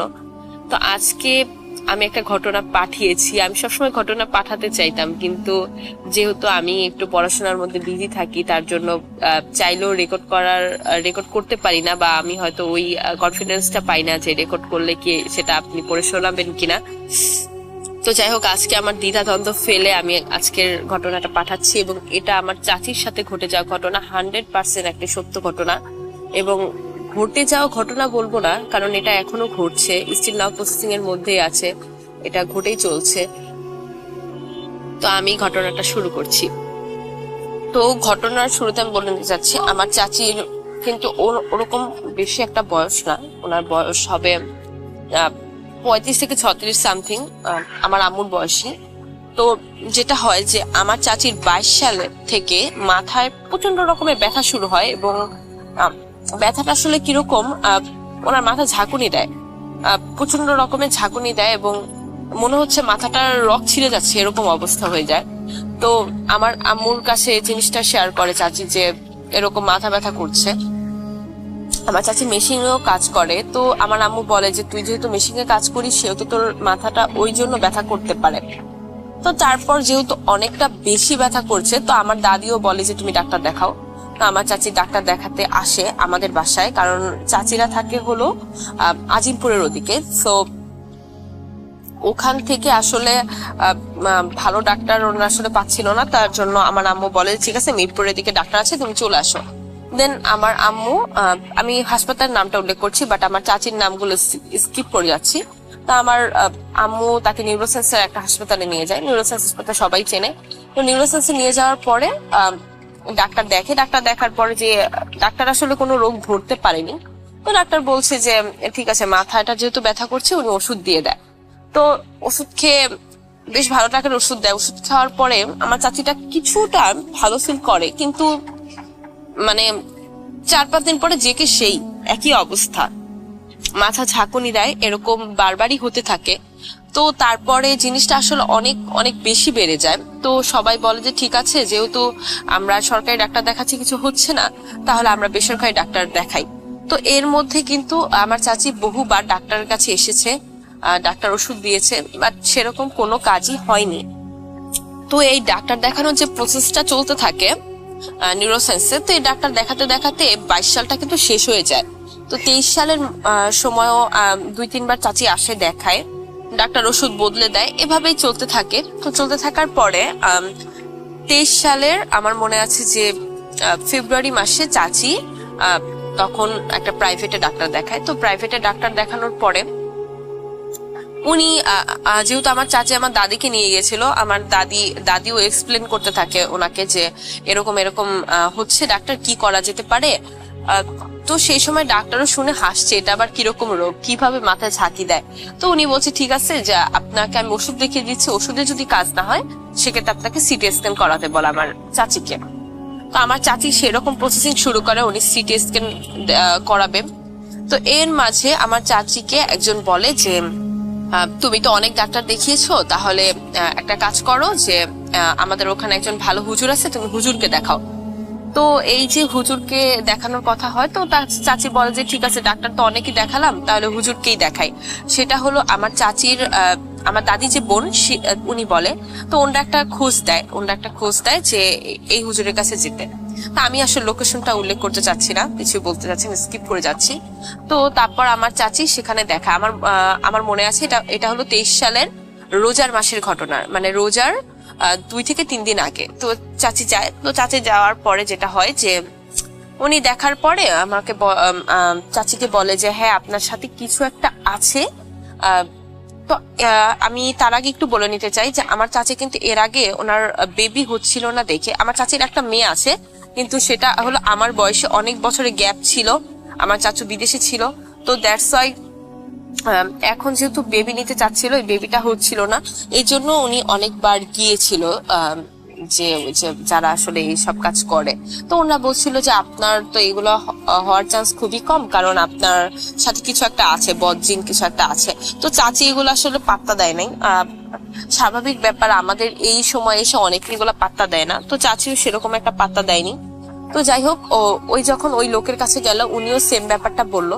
তো সেম ব্যাপারটা বলার পরে উনি বললো যে আপনাকে আমি একটা তাবিজ দিয়ে দিচ্ছি, এবং আপনাকে আমি পানি পড়া দিচ্ছি এবং তেল পড়া দিচ্ছি, এগুলো আপনি এই 7টা দিন আপনি এগুলোই লাগাবেন, এবং আপনার পানির সাথে মিশিয়ে পানি পড়াটা খাবেন, এটা বললো। এবং এই তাবিজটা ওনার হাতে বেঁধে দিতে বললো, বাসায় গিয়ে গোসল পাক পবিত্র হয়ে। তো চাচি সেটাই করলো, বাসায় গেল এবং করলো। তো তাবিজ পড়ার মানে পড়েছে, সেদিন রাত্রেই দেখতে পাচ্ছে এই দিন মাথা নড়ছে না, যেটা হচ্ছে যে পা অটোমেটিক লাফাচ্ছে, মানে নিজের পা নিজেই লাফাচ্ছে। তো আমার চাচি নাকি আমার চাচুকে ডেকে বলতেছে দেখো তো আমার পাটা না অটোমেটিক লাফাচ্ছে। তো আমার চাচু ব্যাপারটা হাস্যকর ভাবে নিল এবং বললো যে আচ্ছা ঠিক আছে, দেখো কি হয়। তো এটার পরের দিনই যেটা হলো যে আসলে আমরা কেউ এক্সপেক্ট করিনি, আমার চাচির যেটা হয়ে গেল, দুপুরের টাইমে আমার চাচু আসলে খেতে এসেছে। আমার চাচু আসলে রোজা রাখেনি, কারণ উনি ওনার দোকানপাট সামলাতে হয়, তার জন্য উনি রোজা রাখেনি। তো উনি দুপুরবেলা খেতে এসেছে। তো খেতে আসার পরে দেখতে পায় যে আমার চাচি মাথা উপরে দিয়ে কেমন জানি অ্যাবনর্মাল টাইপের একটা, মানে কেমন সাধারণ না আসলে জিনিসটা, ওইভাবে বসে আছে। তো আমার চাচু চাচিকে ধাক্কা মারে, বলে যে কি হয়েছে তোমার। ওই সময়টা উনি দেখে যে আমার চাচির চোখগুলো উপরে উঠে গেছে এবং উনি অদ্ভুত বিহেভ করতেছে, যেমন ভেঙচি দিচ্ছে, তারপর মানে কেমন যেন একটা বিহেভ করতেছে, মাথা ঝাঁকি দিচ্ছে, অন্যরকম একটা বিহেভ। তো আমার চাচুটা দেখে খুবই ভয় পেয়ে যায় এবং আমার চাচাতো বোন এবং আমার দাদিকে ডাক দেয়। তো আমার চাচি এবং দাদি এসে তারাও রীতিমতো ভয় পেয়ে যায় এবং চেঁচামেচি শুরু করে, এবং তাদের আশেপাশের ফ্ল্যাটের বাসা থেকে যারা থাকে তারাও চলে আসে। তারা সবাই দেখতে পাচ্ছে যে আমার চাচির চোখ মুখ উল্টে যাচ্ছে এবং উনি অদ্ভুত বিহেভ করতেছে, ওনার উনি কেউ ভেঙচি দিচ্ছে বারবার, মানে কিরকম যেন একটা বিহেভ করতেছে। তো ওই সময়টাতে আমার তাড়াতাড়ি আমার চাচাতো বোন সে কোরআন শরীফ পড়া শুরু করে। আমার দাদিও সূরা পড়তে থাকে এবং আমার চাচু মাথায় পানি দিতে থাকে, মাথায় তেল মালিশ করে দিতে থাকে। কিছুক্ষণ পর চাচি ঠিক হয়ে বলছে যে কি হয়েছে, তোমরা এরকম করছো কেন? তো যাক, ওরা একটু স্বস্তি পায় যে না একটু ঠিক হয়েছে, কিন্তু আসলে এইটা তো আসলে ঠিক হওয়া ছিল না। দেন আবার 5 মিনিট পর দেখে সেই একই অবস্থা, এবং মানে কি বলবো আসলে, মানে ওনার একই অবস্থা হচ্ছে। উনি এবং মানে তাজ্জব ব্যাপার যেটা যে আমার চাচির উনি যে এরকম করছে উনি বুঝতেও পারছে না উনি এরকম করছে। উনি যখন উনি ঠিক হয়ে যাচ্ছে, মানে ওনার সেন্স ফিরে আসছে, উনি কাজ করতে চলে যাচ্ছে, উনি ঘরে কাজ করতে চলে যাচ্ছে। তো আমার চাচা বলছে, আম্মু তোমার এগুলো কিছু করতে হবে না, তুমি সরো। বলছে কেন, কি করতে হবে না, তুই কি করবি নাকি? যেহেতু আমরা একটু শৌখিন, আমরা কাজকর্ম অতটা করতাম না, তো বলতো যে তুই করবি নাকি, তুই করে দে, মানে উনি নর্মাল বিহেভ করতেছে একেবারে। তো ওই দিনটার রাত্রেবেলা আমি কোরআন শরীফ পড়ছিলাম, যেহেতু রোজার মাস ছিল, এবং ওই সময়টাতে দেখি আমাদের বাসায় আমার ফোনে 8টা না 9টা কল আসে, এবং আমি আসলে ভয় পেয়ে যাই, এতগুলা কল আসে, মানে আমার দাদির কিছু হলো কিনা, যেহেতু উনি এজ একটা মানুষ। তো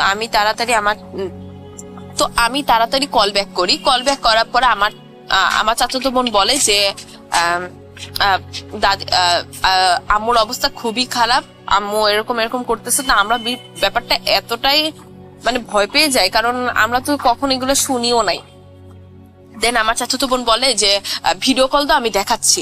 তো আমি তাড়াতাড়ি আমার আব্বুকে ডেকে আনি, তারপর ভিডিও কল দিই, এবং যা দেখি আসলেই মানে এটা আসলে কেউ দেখতে চাইবে না। ওনার চোখ মুখ উল্টে যাচ্ছে এবং উনি জাস্ট ভেঙচি দিচ্ছে, মানে ছোট ছেলেমেয়েরা যেরকম ভেঙচি দেয় না, ওরকম টাইপ ভেঙচি দিচ্ছে উনি। তো দেখার পর তো আমরা তাড়াতাড়ি, আমার মা কান্নাকাটি শুরু করে দেয়, এবং আমি বলি যে কান্নাকাটি করো না, আল্লাহর নাম নাও। তো ওদের প্রতিবেশী যারা ছিল সবাই চলে আসে, এবং আমার দাদির যে বোন ছিল, কাছাকাছি থাকি উনি, 5 মিনিট লাগে, উনিও চলে আসে, উনি হাত পায়ে ডলে দিচ্ছিল। তো আমার আব্বু বলে কি তাড়াতাড়ি ডাক্তার দেখাও গিয়ে। তো আমার চাচু বলে যে এটা কি ডাক্তার দেখানোর রোগ, আপনি দেখেন এটা কেমন হচ্ছে, যে চোখ উল্টে যাচ্ছে, করতেছে, এবং যখনই কোরআন শরীফ পড়া হয় তখন কিরকম একটা বিচ্ছিরি ব্যবহার করে এবং গালিগালাজ করছে। তো আমার আম্মু, আমরা সবাই আল্লাহ করতে থাকি। দেন রাতের বেলা উনি ঘুমিয়ে যায়, তখন আর কিছুই হয় না। তো তারপরে সকালবেলা আমার আম্মু চলে যায় এবং আমার আব্বুকে সাথে নিয়ে, যে আমি এবং আমার ভাইকে বাসায় রেখে আমার আম্মু যায় আজিমপুর যাওয়ার পরে যেটা হয়, আমার আম্মুরাও দেখে যে উনি চাচি 10 মিনিট ওরকম থাকছে, 5 মিনিট ঠিক থাকছে, 5 মিনিট ঠিক থাকার পর সবার সাথে ভালো ব্যবহার করছে, কিন্তু যখন হচ্ছে তখন ওনার আসলে সেন্স থাকছে না, উনি ওইভাবে ওই রকম অ্যাবনর্মাল বিহেভ করতেছে। তো ঠিক একটা হুজুর ঠিক করা হয়। এই মহিলার বাড়ি ছিল নদীর ওপার, ওদের আমি আসলে জায়গাটার নাম দিতে চাচ্ছি না, নদীর ওখানে একটা আজিমপুরের লালবাগের ওই দিকে একটা নদী আছে, নদীর ওপার। তো ওইখানে একটা মহিলা থাকে, তো সবাই ঠিক করে ওই মহিলার কাছে নিয়ে যাবে। তো ওই মহিলার কাছে নিয়ে যাওয়া হয় ওই দিনই। তো ওই দিনই নিয়ে যাওয়ার পরে যে একেবারে অবস্থা খারাপ করে দিচ্ছে আমার চাচি, উনি ওইখানে চিল্লাচিল্লি করছে, গালিগালাজ করছে, এবং ওই মহিলার বাসায় গিয়েও নাকি বলছে তুই আমার কিছুই করতে পারবি না, তুই আমাকে বাসায় নিয়ে যা, বারবার এটা বলতে থাকে। তো আমার আব্বু এটা দেখে, আমার আব্বু এগুলোতে বিশ্বাস করে না, তবে আমার আব্বু এটা দেখে আসলে রীতিমতো অবাক হয় যে এরকম বলার মানুষ আসলে আমার চাচি না, তো উনি এরকম বিহেভ করতেছে, এরকম কথাবার্তা বলতেছে। ওই মহিলা অনেকক্ষণ চেষ্টা করে, প্রায় 2 ঘন্টা চেষ্টা করে, কিন্তু কোনো লাভই হয় না, কিছুই হয় না। তো ওই অবস্থায় চাচিকে বাসায় নিয়ে আসা হয়। ওই মহিলা কিছু করতে পারে না, তার জন্য উনি কোনো সম্মানীয় নেয় নাই। তো তারপরে ওদের পাশের প্রতিবেশী একটা সাধক না কি যেন একটা বিশ্বাস করে, আসলে ওই সময়টাতে যে যা বলেছে তাই করা হয়েছিল চাচিকে সুস্থ করার জন্য। তো ওই সাধক নাকি একটা ওনার কাছে নিয়ে যাওয়ার পরে উনি নাকি কি একটা চাচির মাথায় ছুঁয়েছিল, চাচি নাকি জ্বালা পোড়া শুরু হয়ে গেছে একেবারে। চাচিকে আমি যখন জিজ্ঞেস করছিলাম পরে এসে, তো চাচি বলতেছে যে এই ঘটনাটা নেওয়ার সময় আমি চাচির কাছে জিজ্ঞেস করেছিলাম, তো চাচি বলতেছে ওনাদের কাছে আসার পরই আরো মানে জ্বালা পোড়া শুরু হয়ে গেছে, মানে চাচি নাকি দৌড়ে পালায় যাবে এমন অবস্থা।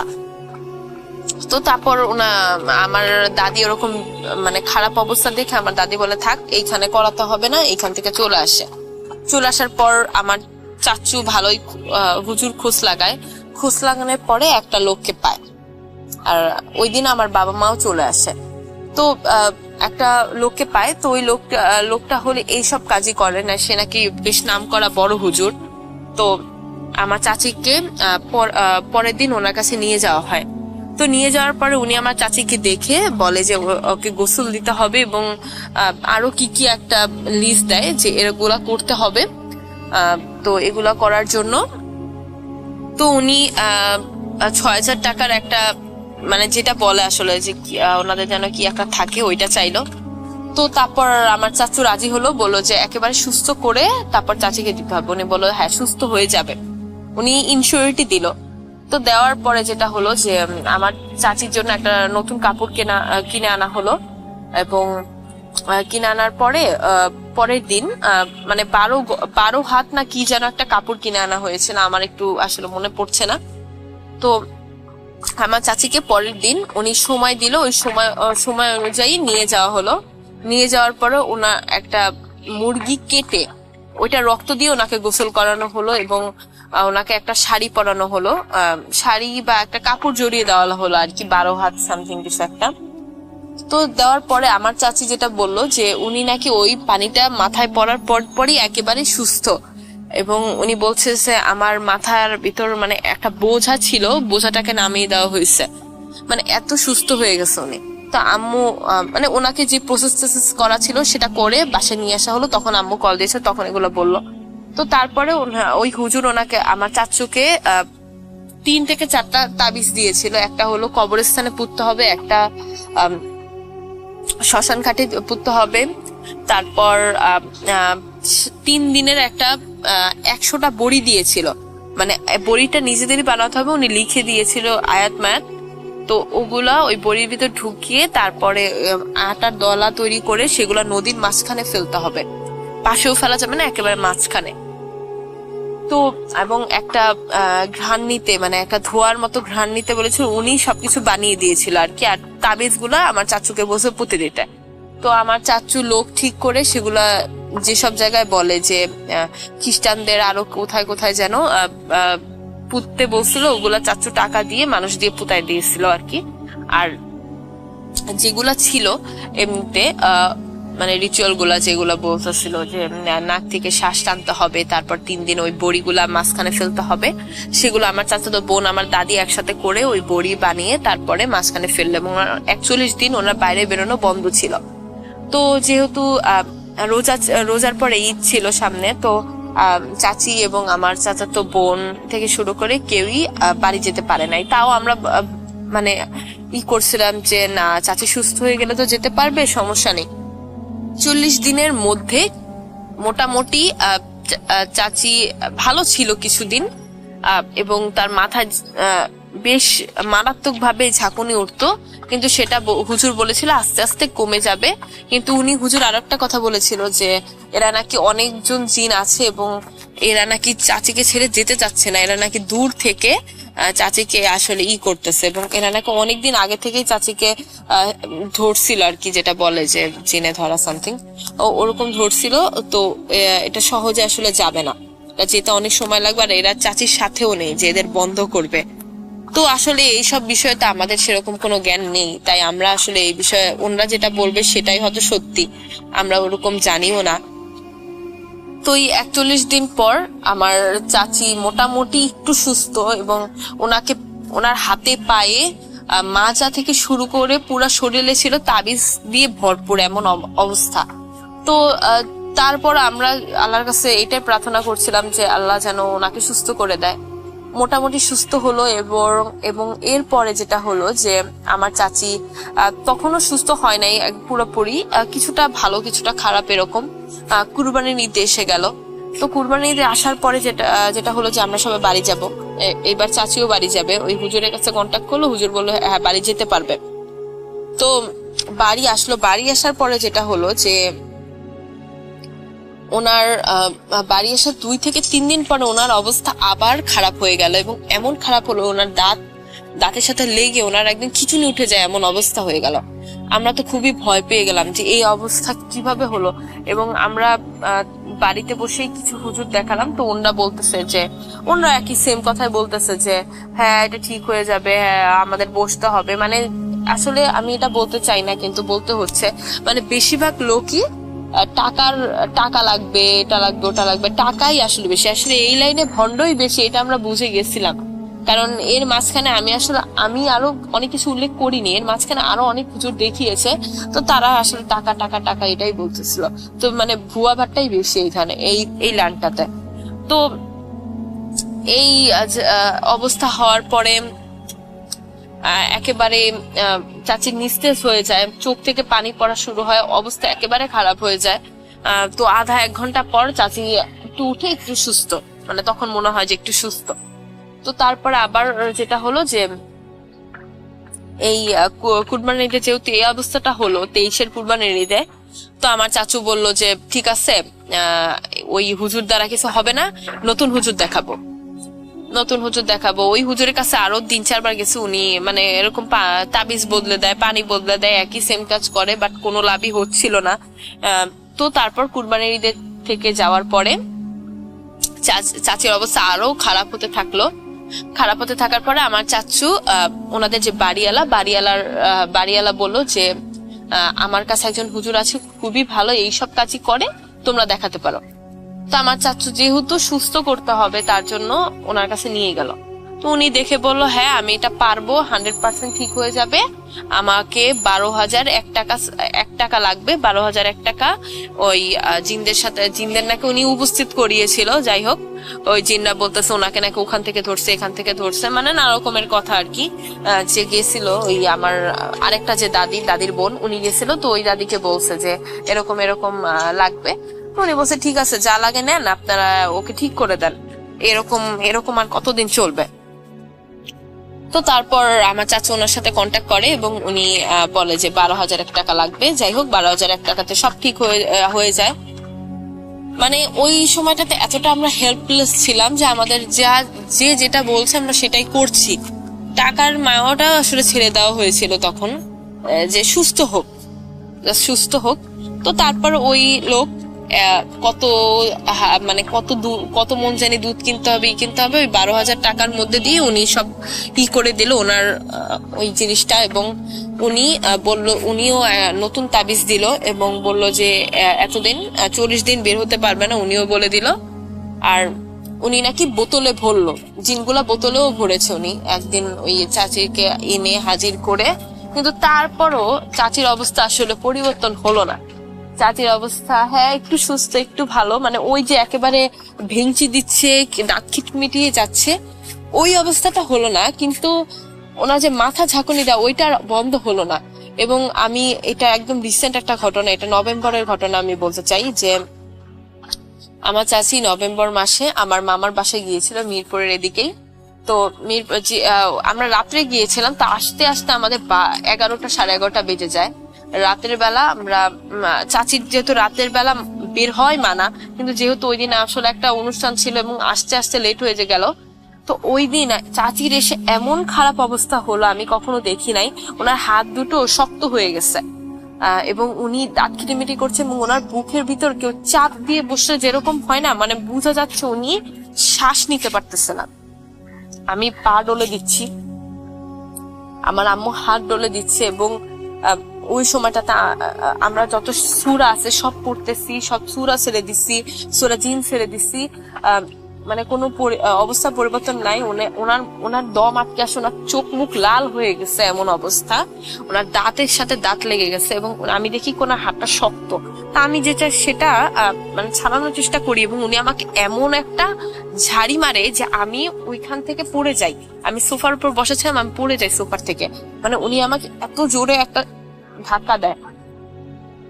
তো ওই সময়টাতে এমন খারাপ অবস্থা হয় ওনার এবং 1 ঘন্টা পর চাচি কিছুটা ভালো হয়, ওনার চোখ মুখ ভিজে গেছিল পুরা। তো তখন আমার চাচি বলে যে ভাবি আমার মনে হয় এগুলো থেকে আর মুক্তি মিলবে না। আসলে জিনিসটা আসলে আমি কোনো এক্সপ্লেন করতে পারবো না আসলে কি রকম অবস্থার মধ্যে দিয়ে আমরা গিয়েছি। তো আমার চাচি মোটামুটি ওই অবস্থাতেই ওই দিন গেল। তো তারপর আমি চাচিকে বললাম, চাচি আপনি হুজুরের কাছে আরেকবার যান। তো হুজুর গেছে, হুজুর বলে যে তাবিজে নাকি সুত লেগেছে বা কিছু একটা লেগেছে, তার জন্য অবস্থা।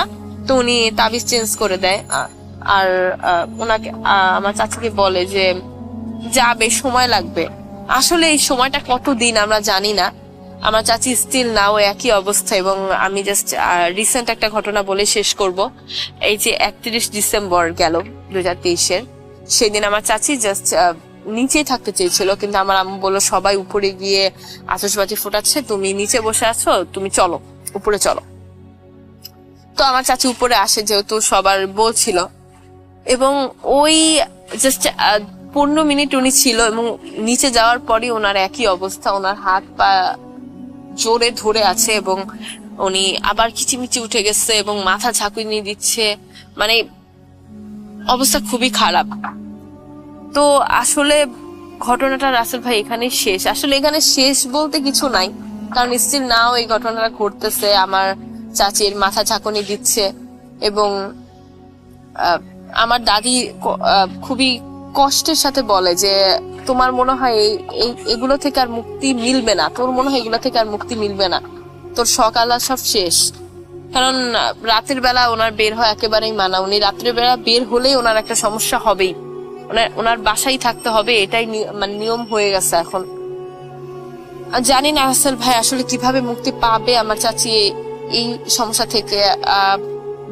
বুথ.com এর সবার কাছে এটাই আমার অনুরোধ যে আপনাদের কাছে যদি কোনো ভালো হুজুর থেকে থাকে আমাকে একটু সাজেস্ট করবেন।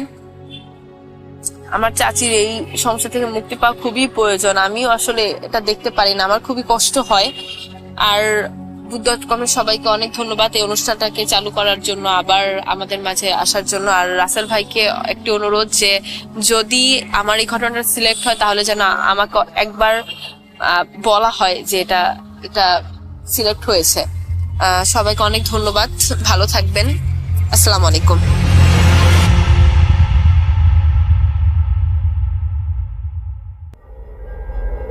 Spirit, be here with me.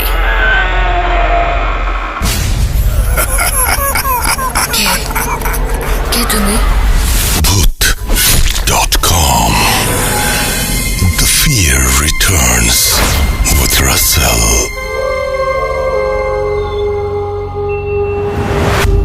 আরো একবার আপনাদের সবাইকে স্বাগত জানাচ্ছি আমি রাসেল। আশা করছি আপনারা সবাই ভালো আছেন, ভালোর দলে আছেন। আমিও ভালো আছি আর ভালোর দলে আছি। যারা এখনো পর্যন্ত আমাদের ইউটিউব চ্যানেলটি সাবস্ক্রাইব করেননি, অনুগ্রহ করে সাবস্ক্রাইব করে নেবেন এবং অবশ্যই বেল আইকনটি ক্লিক করতে ভুলবেন না। আমরা চলে যাব আমাদের পরবর্তী ঘটনায়। আশা করছি প্রথম থেকে শেষ পর্যন্ত শুনবেন, সাথেই থাকবেন আমাদের। চলুন শুরু করা যাক।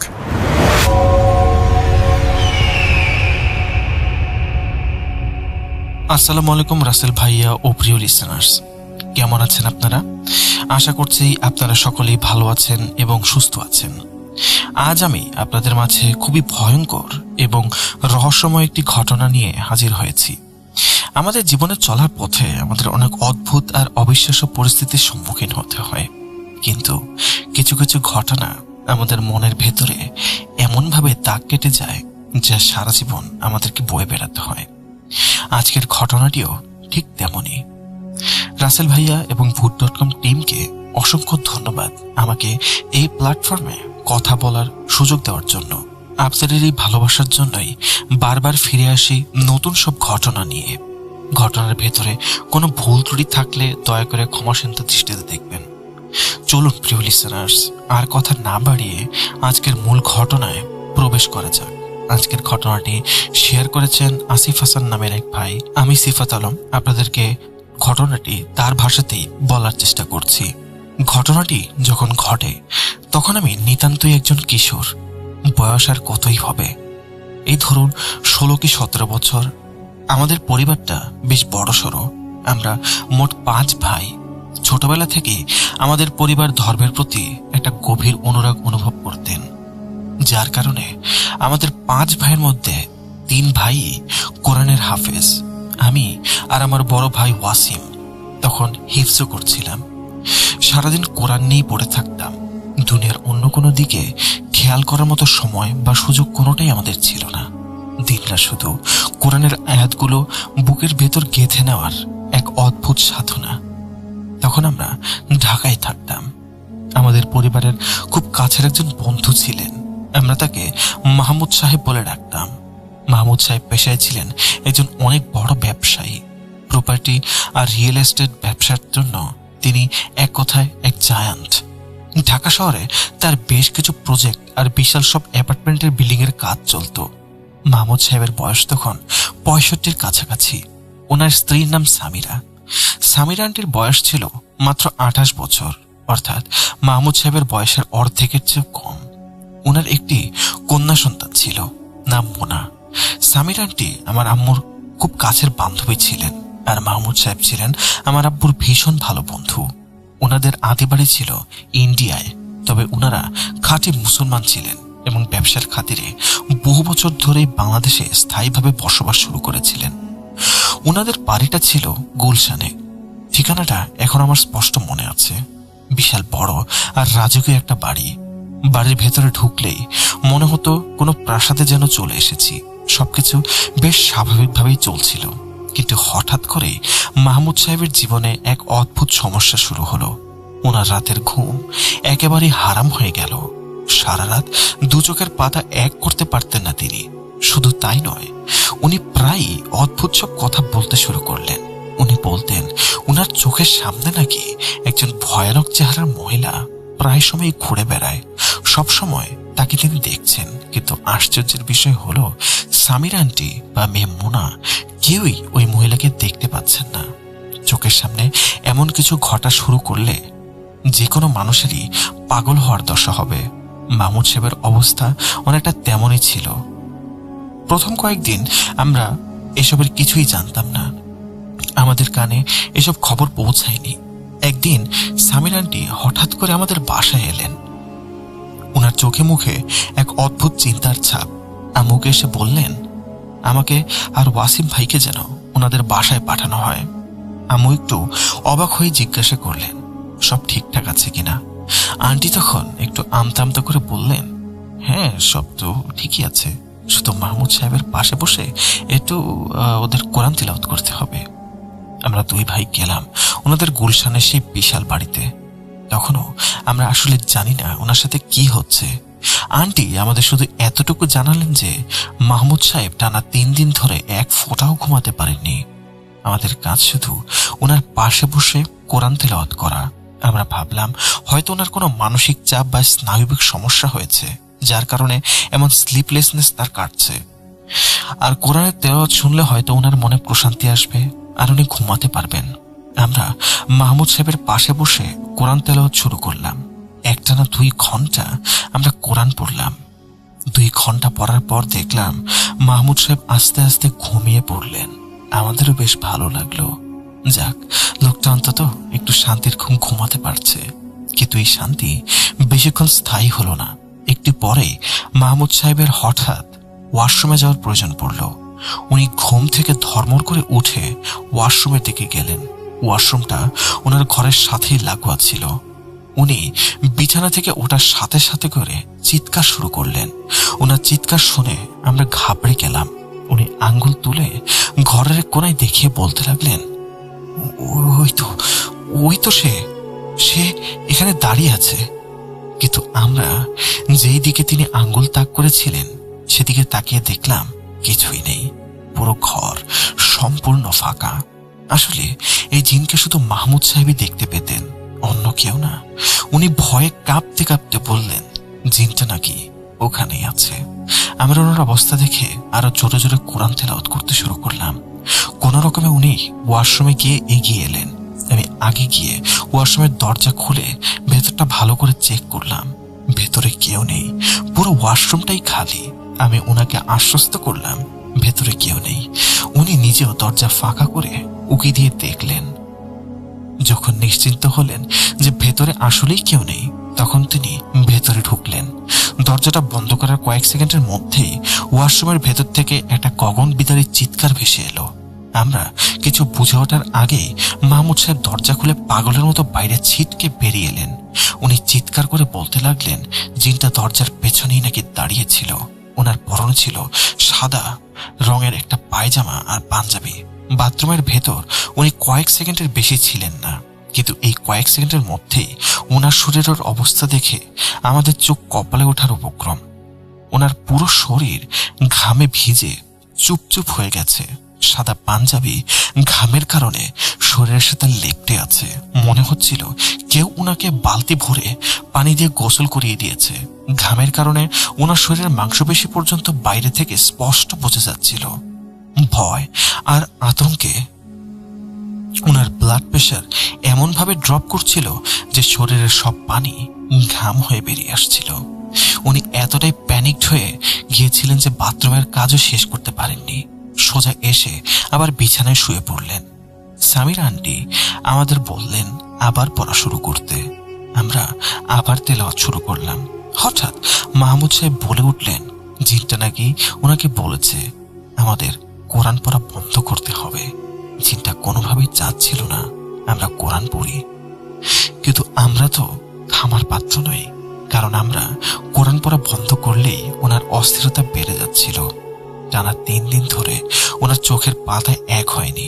শুধুমাত্র আমরা যতক্ষণ কোরআন পড়ছিলাম ঠিক ততটুকু সময়ে উনি ঘুমাতে পেরেছিলেন। আমরা আরো জোরে জোরে কোরআন পড়ছি। মাহমুদ সাহেব বিছানায় শুয়ে আছেন। ওনার একটা হাত ওনার চোখের উপর রাখা, চোখ ঢেকে উনি ঘুমানোর চেষ্টা করছেন। আমি আর ওয়াসিম ভাইয়া ওনার দিকেই তাকিয়েছিলাম।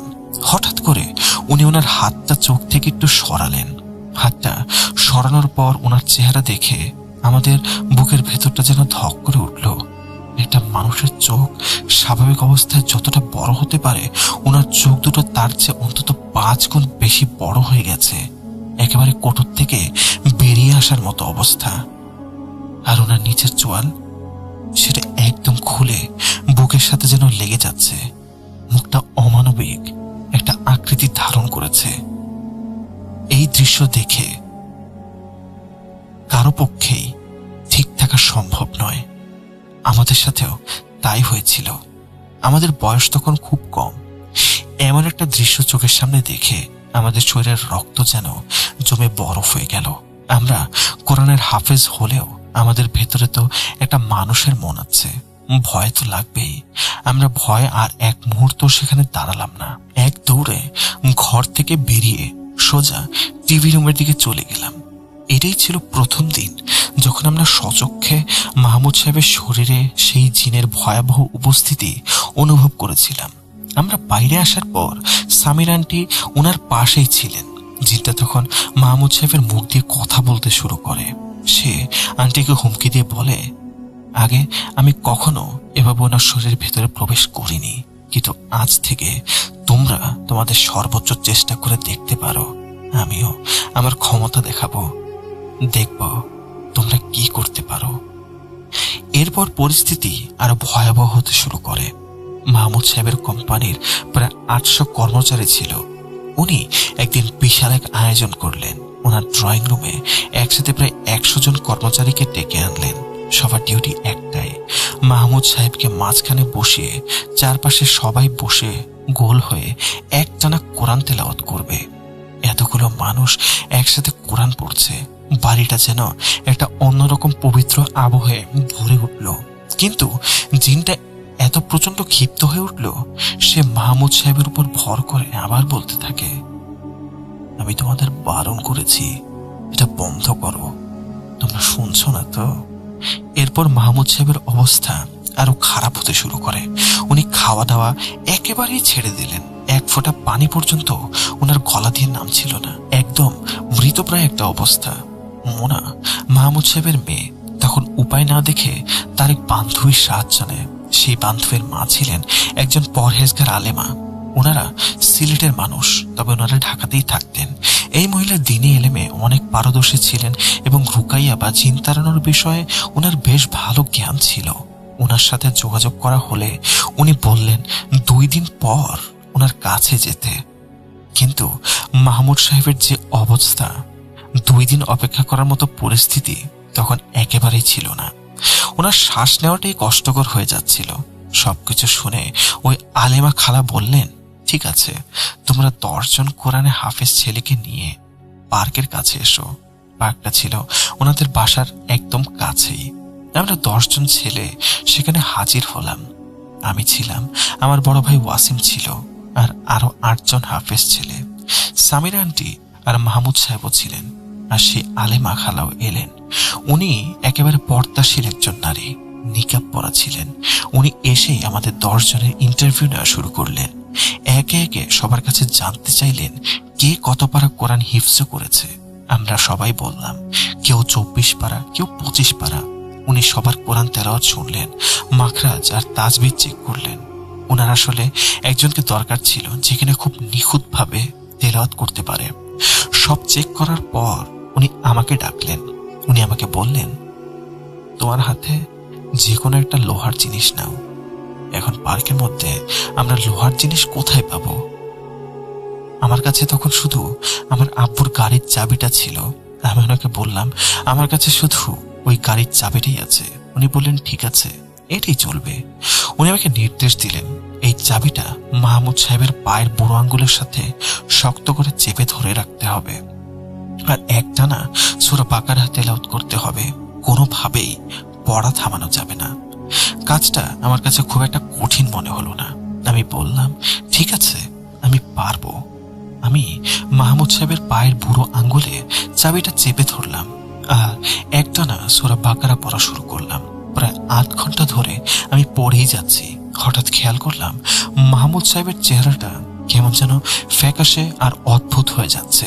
ঠিক মুভিতে যেমন দেখায়, জিন ভর করলে মানুষের চেহারা বিকৃত হয়ে যায়, ব্যাপারটা তেমন ছিল না।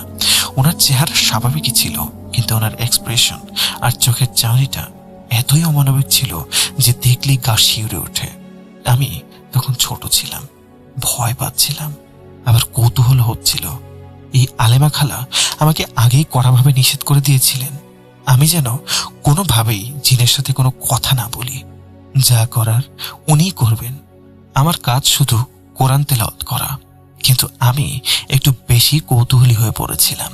আমি হঠাৎ পড়া থামিয়ে জিনকে উদ্দেশ্য করলে বললাম, তুমি কেন ওনাকে এইভাবে কষ্ট দিচ্ছ? কথাটা মুখ থেকে বের হওয়ার সাথে সাথেই আলেমা খালা আমাকে সজের একটা চড় মারলেন।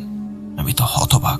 উনি ধমক দিয়ে বললেন, আমি তোমাকে আগেই নিষেধ করেছিলাম সরাসরি ওর সাথে কোনো কথা তুমি বলবে না। তুমি কেন কথা বললে? চুপচাপ পড়া চালিয়ে যাও। আমি ওনার ধমক খেয়ে আবার পড়া শুরু করলাম। আলেমা খালা জিনের সাথে কথা বলতে শুরু করলেন।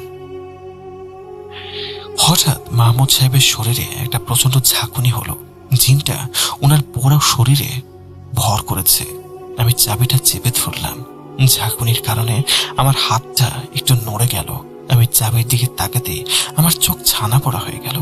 আমি দেখলাম সেই গাড়ির চাবিটা মাহমুদ সাহেবের পায়ের বুড়ো আঙ্গুলের মাংস ভেদ করে একেবারে ভেতরে ঢুকে গেছে। প্রায় 2 ইঞ্চি ভেতরে চাবিটা গেঁথে আছে। গল গল করে রক্ত বেরোচ্ছে। মাহমুদ সাহেবের পরনে ছিল সাদা রঙের জুব্বা। সেই সাদা জুব্বা রক্তে ভিজে একেবারে লাল হয়ে যাচ্ছে। রক্ত দেখে আমি প্রচন্ড ভয় পেলাম। মনে হচ্ছিল আমি হয়তো ওনার আঙ্গুল কেটে ফেলেছি। আলিমা খালা আমাকে আশ্বস্ত করে বললেন, ভয় পেও না, তুমি তোমার পড়া চালিয়ে যাও। আমি কাঁপতে কাঁপতে পড়া চালিয়ে গেলাম। আলিমা খালা জিনকে জেরা করতে শুরু করলেন। তুই কে? কোত্থেকে এসেছিস? তোর উদ্দেশ্য কি? জিনটা ওনার কোনো কথায় সোজা উত্তর দিল না। সে শুধু বলছিল, তুমি মাঝখানে এসো না।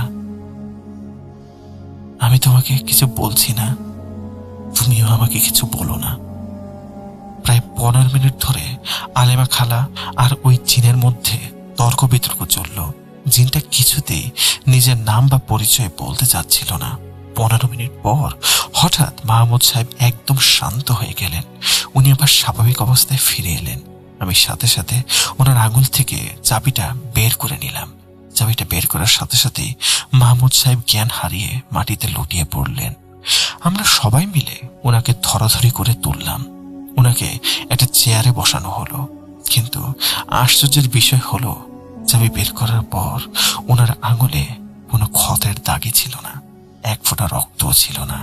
আর ওনার যে সাদা জুব্বাটা রক্তে লাল হয়ে গিয়েছিল, সেটাও একদম ধপধপে সাদা, তাতে রক্তের কোনো ছিটে ফোঁটাও নেই। এমনকি জুব্বাটা কোথাও একটু কোচকানোও নেই, মনে হচ্ছে যেন ইস্ত্রি করা নতুন জামা। আমরা তো এসব দেখে পুরোপুরি জিনটা তার মায়া দিয়ে আমাদের চোখের সামনে এই বিভ্রম তৈরি করেছিল। সেদিনের মতো আমাদের কাজ শেষ, আমরা সবাই বাসায় ফিরে গেলাম। আলেমা খালা সামিনা আন্টিকে বললেন পরের দিন উনি নিজে তাদের বাসায় আসবেন, ওনাদের আর কোথাও যেতে হবে না। পরের দিন আলেমা খালা মাহমুদ সাহেবের গুলশানের বাসায় গেলেন। ওনাদের টিভি রুমে বসে আবার রুকাইয়া শুরু হলো। রুমের দেয়ালে বিশাল বড় একটা কাঠের ঘড়ি ঝোলানো ছিল। ঘড়িটা এতটাই বড় ছিল যে আমার নিজের হাইট 6 ফুট 2 ইঞ্চি, আর ঘড়িটা লম্বায় প্রায় আমার সমান ছিল। আর কাঠের তৈরি হওয়ায় ঘড়িটার ওজন কমপক্ষে 20 থেকে 25 কেজি তো হবেই। রুমে সুন্দর কিছু ডেকোরেশনের পিসও রাখা ছিল, একটা বড় ইগলের স্ট্যাচুও সেখানে ছিল। পড়া শুরু হতে হতেই সেই ইগলের মূর্তির উপর টকটকে লাল রক্তের দাগ ফুটে উঠল। ঠিক যেমন কেউ ব্রাশ দিয়ে দেয়ালে রং ছিটিয়ে দেয়, ঠিক সেভাবেই কোত্থেকেই রক্ত এলো কেউ বলতে পারে না। একদম চোখের পলকে এই ঘটনা ঘটল। আমার আব্বুও সেদিন আমাদের সাথে ছিলেন। আব্বু তাড়াতাড়ি একটা কাপড় দিয়ে সেই রক্তের দাগ মোছার চেষ্টা করলেন, কিন্তু আলেমা খালা বারণ করলেন। উনি বললেন এটা মোছা যাবে না। আব্বু তাও চেষ্টা করলেন, পানি দিয়ে এমনকি পেট্রোল দিয়ে ঘষেও সেই দাগ এক বিন্দুও মোছা গেল না। দাগটা মূর্তির সাথে একেবারে মিশে গিয়েছিল। জিনটা আবার মাহমুদ সাহেবের শরীরে ভর করল। আলেমা খালা এবার কড়া সুরে জিনকে জোর করতে লাগলেন। তিনি বলতে চাইলেন, তোর আসল উদ্দেশ্য কি? তুই কেন ওনাকে এত কষ্ট দিচ্ছিস? জিনটা তখন বিকট স্বরে হাসতে শুরু করলো। এই লোকটা আমার সাথে যা করেছে, আমি তার সাথে ঠিক তাই করব। আমি এর প্রতিশোধ নেব। আলেমা খালা বারবার জিজ্ঞাসা করছিলেন, মাহমুদ সাহেব তোর কি ক্ষতি করেছে? কিন্তু সে কোনো উত্তর দিচ্ছিল না। তার একটাই কথা, সে মাহমুদ সাহেবের জান নিয়ে ছাড়বে। এর 2 দিন পর আরেকটা ঘটনা ঘটল। মাহমুদ সাহেব আর সামিরা আন্টি ওনাদের জিপ গাড়িতে করে কোথাও যাচ্ছিলেন। গাড়িটা ছিল land cruiser Prado. Samira aunty গাড়ি ড্রাইভ করছিলেন আর মাহমুদ সাহেব ওনার পাশের সিটেই বসেছিলেন। গাড়ি বেশ স্পিডেই চলছিল। হঠাৎ করে একটা কবুতর কোত্থেকে যেন গাড়ির সামনের কাঁচ ভেদ করে সোজা ভেতরে ঢুকে পড়ার চেষ্টা করলো। মাহমুদ সাহেবের কোলের উপর বসে পড়ল। কাঁচ একটু ভাঙেনি বা ফাটেনি, একদম অবিকল কাঁচ ভেদ করে কবুতরটা ভেতরে চলে এলো আর মাহমুদ সাহেবের কোলে এসে ছটফট করতে লাগলো। মাহমুদ সাহেব ভয়ে চিৎকার করে উঠলেন। উনি বলতে লাগলেন, এই জিনিসটা চলে এসেছে, আবার চলে এসেছে। সে আবার কবুতরের রূপ ধরে এসেছে আমার জান নেওয়ার জন্য। ওনার চিৎকারে গাড়ির ভেতরে এক ভয়ানক পরিস্থিতির সৃষ্টি হলো। সামিরা আন্টি কোনো মতে গাড়ি কন্ট্রোল করে বাসায় ফিরে এলেন। আবার সে আলেমা খালাকে খবর দেওয়া হলো। উনি এলেন। উনি আমাকে বেশ কয়েকটা নির্দিষ্ট সূরা শিখিয়ে দিয়েছিলেন। উনি বললেন, এই জিনটাকে রাগানোর জন্য এবং তাকে বাধ্য করে সামনে হাজির করার জন্য এই নির্দিষ্ট সূরাগুলো একটানা পড়তে হবে। আমি ওনার নির্দেশ মতো টিভি রুমে বসে সেই সূরাগুলো পড়তে লাগলাম। মাহমুদ সাহেবও সেখানেই বসা ছিলেন। হঠাৎ করে মাহমুদ সাহেব জায়গা থেকে উঠে দাঁড়ালেন। ওনার চোখ মুখ একেবারে লাল। উনি দেয়ালে ঝোলানো সেই 25 কেজি ওজনের বিশাল ঘড়িটার দিকে তাকিয়ে আছেন। তিনি ধীরে ধীরে সেটার কাছে গেলেন। এরপর উনি যা করলেন তা দেখে আমার শ্বাস আটকে গেল। উনি শুধু ওনার ডান হাতের তর্জনী এবং বুড়ো আঙ্গুল, এই 2 আঙ্গুল দিয়ে সেই 25 কেজি ওজনের ঘড়িটা অনায়াসে তুলে ফেললেন। কোন সাধারণ মানুষের পক্ষে 2 আঙ্গুল দিয়ে এত ভারী ঘড়ি তোলা অসম্ভব। এটা সম্পূর্ণ অবাস্তব একটা দৃশ্য ছিল। ঘড়িটা তুলে উনি প্রচন্ড জোরে সেটাকে দেয়ালের উপর আছড়ে ফেললেন। বিকট শব্দে ঘড়িটা ভেঙে চুরমার হয়ে গেল। লাউঞ্জের ভেতরে একটা হুলস্থুল কাণ্ড বেঁধে গেল। ঘড়িটা ভাঙার পরপরই উনি এক দৌড়ে সিঁড়ি বেয়ে 3 তলায় চলে গেলেন। ওনার দৌড়ানোর গতি এতই বেশি ছিল যে আমরা কেউ ওনাকে ধরতে পারছিলাম না। উনি 3 তলায় গিয়ে পাগলের মতো চিৎকার করতে শুরু করলেন। আমাদের ভয় হচ্ছিল উনি হয়তো ছাদ থেকে লাফ দিয়ে সুইসাইডই করতে পারেন। আমরা সবাই, আমি, ওয়াসিম ভাইয়া, সামির আন্টি আর আলেমা খালা দৌড়ে 3 তলায় গেলাম। 3 তলায় যাওয়ার পর আলেমা খালা আবার জিনের সাথে কথা বলতে শুরু করলেন। উনি জিনকে বললেন, তুমি চাইলে আমাদের আর্থিক কোনো ক্ষতি করতেই পারো, কোনো সম্পত্তি নষ্ট করতে পারো, কিন্তু ওনার জানটা তো অন্তত ছেড়ে দাও, একটা রফা তো করো। তখন জিনটা আসল ঘটনা খুলে বলল। সে বলল, মাহমুদ সাহেব কয়েক বছর আগে একটা পুরানা বিশাল বাড়ি কিনেছিলেন। বাড়িটা তিনি ভেঙে নতুন কনস্ট্রাকশন করেছিলেন। সেই পুরনো বাড়ির একটা বাথরুম থেকে প্রচন্ড দুর্গন্ধ আসছিল। মনে হতো যেন পচা মরা কোনো পশু সেখানে পড়ে আছে। মাহমুদ সাহেব পুরো বাড়ি নতুন করে বানালেও ওই বাথরুমের জায়গাটা থেকে দুর্গন্ধ কোনোভাবেই যাচ্ছিল না। বিরক্ত হয়ে উনি শেষমেশ ওই বাথরুমের জায়গাটা ভেঙে পুরোপুরি ফাঁকা করে দেন। জিনটা কাঁদতে কাঁদতে বলল, ওই বাথরুমের জায়গাটা ভাঙার সময় আমার 3টা বাচ্চা সেখানে ছিল। কনস্ট্রাকশনের কাজের সময় আমার 3টা বাচ্চাই মারা যায়। আমি আমার বাচ্চাদের হারিয়েছি। এখন আমি ওনার মেয়ে মোনাকে মারবো, আর নয়তো ওনার নিজের জান নিয়ে যাব। আমি কিছুতেই ওনাকে ছাড়বো না। কথাগুলো শোনার পর রুমের পরিবেশ একদম ভারী হয়ে গেল। হঠাৎ মাহমুদ সাহেব ওনার নিজের পায়ের দিকে ইশারা করে বলতে লাগলেন, এই জিনটা আমার হাঁটুর উপর বসে আছে, সে আমার হাঁটুর উপর বসে আমাকে কষ্ট দিচ্ছে। এরপর উনি ওনার পাটা এমন ভাবে অদ্ভুত অ্যাঙ্গেলে বাঁকিয়ে ফেললেন যেটা কোনো মানুষের পক্ষে সম্ভব নয়। উনি ওনার পাটা সোজা বাঁকিয়ে নিজের মুখের সামনে নিয়ে এলেন। পায়ের হাড় মরমর করে ওঠার কথা, কিন্তু কিছুই হলো না। উনি পাগলের মতো চিৎকার করতে লাগলেন, আমার পাটা এখান থেকে কেটে ফেলো, কেটে ফেলো আমার পা, এই পা আমি রাখবো না। রুমের দেয়ালে ডেকোরেশনের জন্য 2টো বিশাল তলোয়ার ঝোলানো ছিল। কেউ যদি বুঝে ওঠার আগেই উনি এক ঝটকায় দেয়াল থেকে একটা তলোয়ার টেনে নিলেন।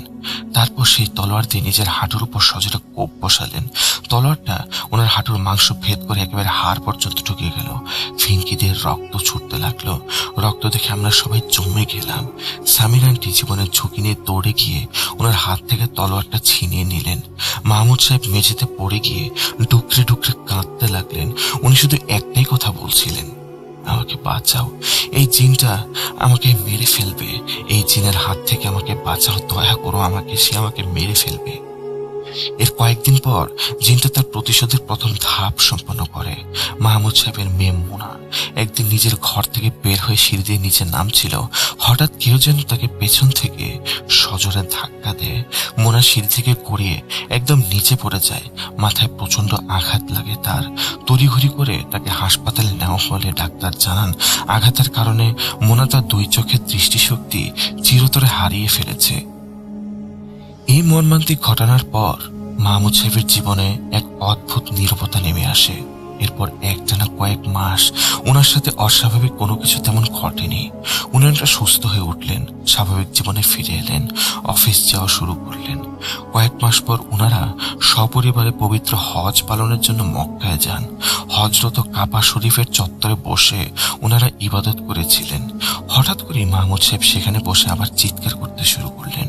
উনি বলতে লাগলেন সেই জিনিসটা আবার ফিরে এসেছে, সে নাকি ওনাকে প্রচন্ড মারধর করছে। সামির আন্টি তো অবাক, কাবা শরীফের মতো পবিত্র জায়গায় জিন আসার তো কোনো প্রশ্নই ওঠে না। কিন্তু মাহমুদ সাহেব মেঝেতে শুয়ে পড়ে এমন ভাবে এদিক ওদিক গড়াগড়ি খাচ্ছিলেন যেন কেউ ওনাকে লাথি মারছে, আর উনি সেটা থেকে বাঁচার চেষ্টা করছেন। উনি 2 হাত দিয়ে নিজের মুখ থেকে বাঁচানোর আকুতি করছিলেন। হজ শেষে দেশে ফিরে আসার পর সামির আন্টি আবার সেই আলেমা খালার সাথে যোগাযোগ করেন। আলেমা খালা সবকিছু শুনে বললেন, মাহমুদ সাহেবের শরীরে এখন আর কোনো জিন নেই। জিনটা ওনার মেয়ের ক্ষতি করার পর চলে গেছে, কিন্তু জিনের এই দীর্ঘস্থায়ী নির্যাতনের কারণে মাহমুদ সাহেবের মনের ভেতর যে ট্রমা তৈরি হয়েছে সেটা ওনাকে পাগল করে দিয়েছে। ওনার মস্তিষ্ক এখন নিজেই এই বিভ্রমগুলো তৈরি করছে। উনি মানসিকভাবে পুরোপুরি বিকারগ্রস্ত হয়ে পড়েছেন।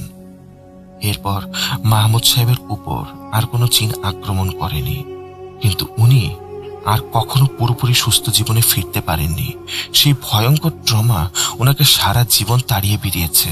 এই ঘটনাটা আমার কিশোর বয়সের মনোজগতে এমন একটা প্রভাব ফেলেছিল যে এরপর থেকেই আমি রুকাইয়া এবং জিনতত্ত্ব নিয়ে গভীরভাবে পড়াশোনা শুরু করি। আজ মাহমুদ সাহেব বেঁচে আছেন, কিন্তু তার অবস্থা বলতে গেলে একজন মৃত ব্যক্তির মতো। তিনি ঠিকমতো খেতে পারেন না, ঠিকমতো ঘুমাতে পারেন না, পাগলের মতো প্রলাপ বকতে থাকেন। উনি শুধু বারবার একটা কথাই বলেন, সে এসেছে আর আমাকে নিয়ে যাবে, আমাকে নিয়ে যাবে। প্রিয় লিসেনার্স, এই ছিল আজকের ঘটনা। মানুষের জীবনে কখন কোথা থেকে কোন বিপদ ঘনিয়ে আসে তা আমরা কেউ বলতে পারি না। আমাদের সকলের উচিত সবসময় মহান আল্লাহর উপর ভরসা রাখা এবং তার কাছে সাহায্য চাওয়া। এছাড়া আমাদের কোনো উপায় নেই। যারা এতক্ষণ ধৈর্য ধরে ঘটনাটি শুনলেন তাদের সবাইকে অসংখ্য ধন্যবাদ। ইনশাল্লাহ খুব দ্রুতই আবার নতুন কোনো ঘটনা নিয়ে আপনাদের মাঝে ফিরে আসব। ততদিন পর্যন্ত সবাই ভালো থাকবেন, সুস্থ থাকবেন এবং ভূত.com এর সাথে থাকবেন। আসসালামু আলাইকুম, আল্লাহ হাফেজ। আরো একবার আপনাদের সবাইকে স্বাগত জানাচ্ছি আমি রাসেল। আশা করছি আপনারা সবাই ভালো আছেন, ভালোর থলে আছেন। এখনো পর্যন্ত যারা আমার সঙ্গে আছেন তাদেরকে অসংখ্য ধন্যবাদ। আজকে বিদায় নিতে হবে, কথা হবে আবারও খুব দ্রুত। সেই পর্যন্ত সবাই ভালো থাকুন, সুস্থ থাকুন। মোস্ট ইম্পর্টেন্টলি ভূত.com এর সাথে থাকুন, অন্য ভুবনের সাথে থাকুন। আমাদের ওয়েবসাইটটি ভিজিট করুন। আল্লাহ হাফেজ।